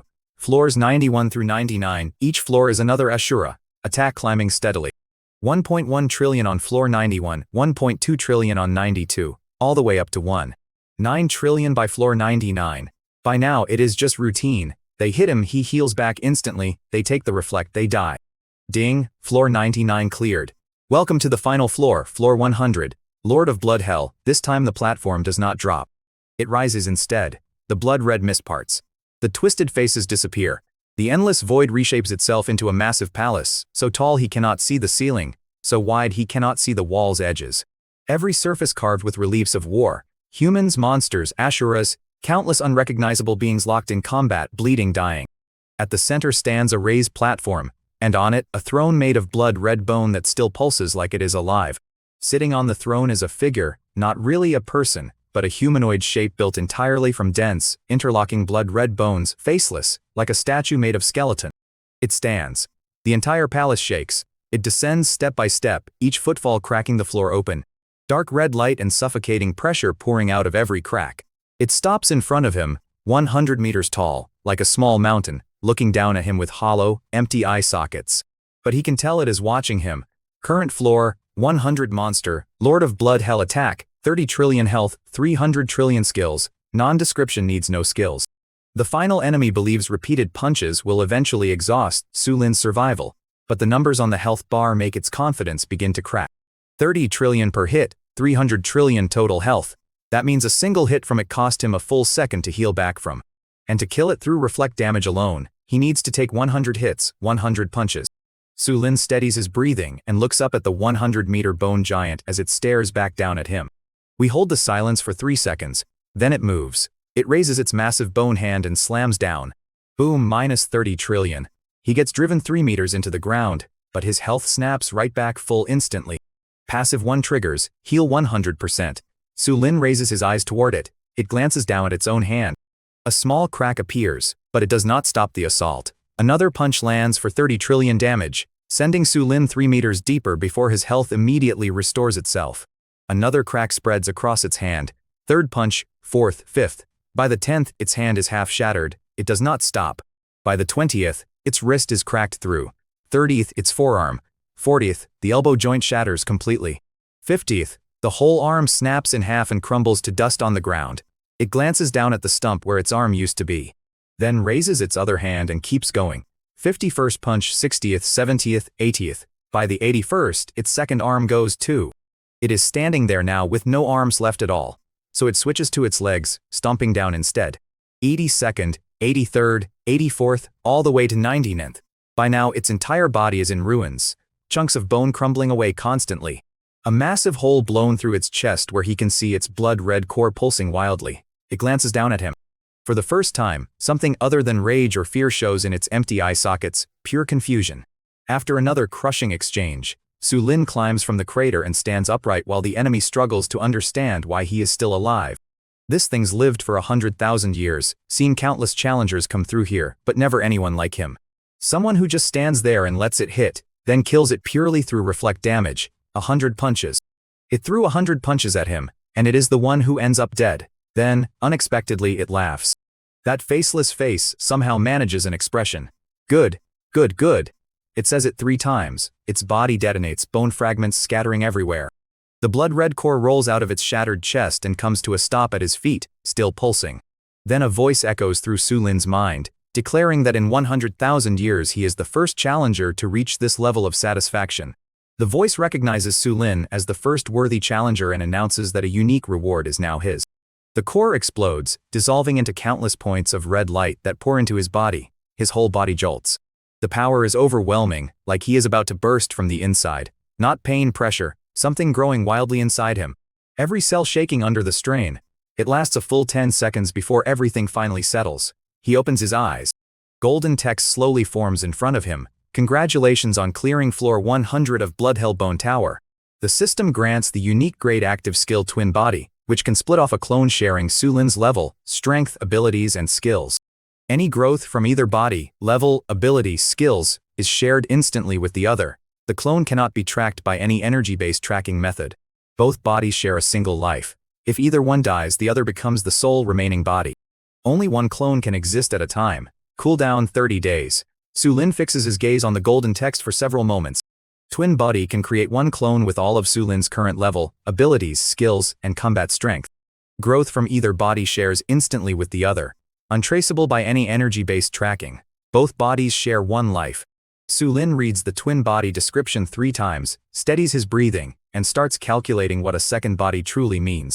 Sulin is genuinely speechless because twin body is a unique grade skill, the kind of ability only one person in the universe can possess. Untraceable means if Zhu Wei comes back with that tracking compass, she will never find a clone of him. Even if she kills his main body, the clone survives. After 30 days he can split off a new one again. Share one life. And if either dies, the other becomes the only one left, meaning he basically has 2 lives now. Not exactly 2 separate lives. More like 2 lives sharing one. If his main body dies, the clone just becomes the new main body. If the clone dies, the main body's untouched. As long as both do not die at the exact same moment, he is effectively unkillable. His fingers tremble slightly. He thinks about Zhu Wei's blood-red eyes, her parting words about coming back to drag him away. 3 days from now, that lunatic returns with better gear, harsher methods. He survived one level 190 strike. Even after gaining twin body, Sulin still imagines Zhu Wei returning with 10 stored attacks or something worse, which makes the new survival mechanism feel essential. It is an absurd advantage. He just needs to figure out how to actually use it. Sulin focuses on the new skill and activates the split, immediately feeling something strange pull free from inside his body. Like another version of himself is stepping out from inside. The next instant, there is a second person standing in front of him. Completely naked, looking exactly like him. His real face, the one under the mask, not any of the disguises. The clone glances down at his own hands, touches his face, then raises his gaze towards Sulin with an expression that mirrors the original perfectly. We stare at each other for a solid 3 seconds. The clone speaks in Sulin's exact voice, testing the strange truth that both bodies share the same identity and memories. The clone glances at his naked body, then looks back at Sulin with the same awkward expression Sulin himself would make. Sulin laughs, retrieves a plain jacket and pants from his ring, and passes the clothes to his newly created double. The clone dresses while joking about arriving naked, and Sulin watches with fascination because every mannerism feels exactly like his own. His tone, his mannerisms, even that slightly annoying calm confidence, all identical to his. Once he is dressed, he stretches and studies him. The newly formed clone quickly confirms the rule. Sulin is the main body. The clone shares his life, and death only becomes final if both are destroyed. He says. He takes a step forward, looking at his hands, then around at our surroundings. This feels weird, he says. The clone carries Sulin's memories, thoughts, and feelings, so each understands exactly how the other thinks and sees the situation. Sulin says nothing, but the clone understands the plan immediately. He should take the furnace stone and invisible mask, then disappear somewhere safe. Sulin nods and the clone answers with the same quiet smile, agreeing that hiding a second life is the safest move. That crazy woman comes back in 3 days. She's got a tracking compass that follows clear energy signatures. The tracking compass can locate Sulin but not the clone, so the clone will change his face and presence, carry the furnace stone, and vanish into a quiet refuge. The clone will avoid combat and leveling, while every level Sulin gains will still transfer to him automatically and keep his existence hidden. Technically, the clone could clear rifts too, without being tracked, but with too many unknowns still in play, it is smarter for the clone to play it safe. Let the main body take all the risk. Sulin weighs the choice for a moment, then pull the fist-sized furnace stone out of his ring and hand it over. Does not matter which of us holds it, since our growth shares instantly either way. But if the main body's out there fighting and ends up dying, anything he is carrying could get looted. Safer with the clone. He takes it, then Sulin focuses and the invisible mask rises out of his body and settles into his palm. Sulin studies it for a second, then hand it to him too. He wants the clone to live quietly, undisturbed. The clone's safety directly protects Sulin's own survival, so he presses the invisible mask to his face and prepares to disappear. It melts into his skin instantly and disappears. A second later, his face starts shifting into the middle-aged man's face he used back in Night City. Rough skin, wrinkles, stubble. Nobody knows this face, he says. Su Lin nods. He shifts again into the gray-haired old man, hunched back. Nobody knows this one, either. Again into a young man in his 20s, plain and honest looking.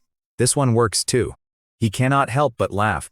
The clone jokes that Su Lin can handle the dangerous fighting while he handles the quiet living, but the survival logic underneath the joke is serious. If the main body dies, the clone becomes the surviving Su Lin, and once the skill resets, another body can eventually be created. Opening the tower shop and scrolling to the level 10 legendary gear section. Level 10 legendary armor, immortal plate. 20,000 health, 1 million points. Level 10 legendary ring, life band. 10,000 health, 1,000 attack. 1 million points. He buys a full set plus another space ring and hand it all over. He puts on the armor, slips on the ring, then pulls up his own panel. Name Su Lin clone. The clone's panel mirrors Su Lin at level 10 with 31 trillion health, 2,000 attack, enhanced healing boost, and the same core passive abilities. It also shares 100% reflected damage, taunt extreme cold resistance, stone stand-in with a 12-hour cooldown, shadow step, and every other active skill. Blood sacrifice, 8-minute cooldown active 3, teleportation active 4, twin body already used on cooldown until one body dies. He looks himself over and nods, satisfied. Good. Clothes and gear, no more running around naked. Head out first, he tells him. Stay invisible. Find somewhere quiet to lay low. Fish, garden, whatever. Just stay safe. Got it, he says. He focuses and vanishes on the spot shadow step. Still invisible, he moves toward the far side of the palace. At the edge, he pauses and glances back. Su Lin cannot see the clone, but he knows the clone is looking back. A faint ripple passes through the air a moment later, teleportation. Once the clone is gone, Su Lin steadies his breathing and turns toward the golden exit, while accepting that his real face is exposed again. This is real face now. The clone needs it more than he does. He is the one who has to stay hidden. Meanwhile, back at the Beaming Mountain Canyon, the blood-red stone door has been sealed shut for 2 full hours. If anything, the crowd outside has only grown. Reporters fighting for camera angles, family spies clustered together watching the door, military forming a wall across the canyon entrance, association members standing at the front with equipment ready to record anything that happens. At the top of the cliff, Su Jinshin stands with his hands folded behind his back. His 20 black cloud warriors motionless as statues behind him. On the east side rock, Wang Shurong has already finished 3 candied fruit skewers. Wang Shurong finishes her last candied fruit skewer, throws the stick aside, and starts pacing as the wait stretches on. Wang Tiangang reminds Wang Shurong that dungeon time flows differently, so 2 outside hours could mean days for Su Lin. That logic does nothing to calm her, because Su Jinshin is still waiting outside for the instant Su Lin returns. Wang Tiangang knows the danger is real. Against the first level 90 powerhouse, even he cannot promise protection. In the western shadows, Yin Yin nearly snaps her stick apart, while nervous tension spreads through the waiting group. Han Bing tells her to spare the poor stick, but Yin Yin keeps fidgeting while her eyes stay locked on the door. Ying Ren leans against the rock wall, unusually alert, while every movement around the sealed entrance draws his attention. Lin Yu grips the hem of her clothes until her knuckles whiten, silently willing Su Lin to return as promised. Then the entire canyon stirs, and every head turns as the blood-red stone door begins to glow. Its runes pulse like a living heartbeat, while the dripping blood gathers into one brilliant red beam. The beam holds for 3 seconds, then fades as Su Lin finally steps back into the waiting canyon.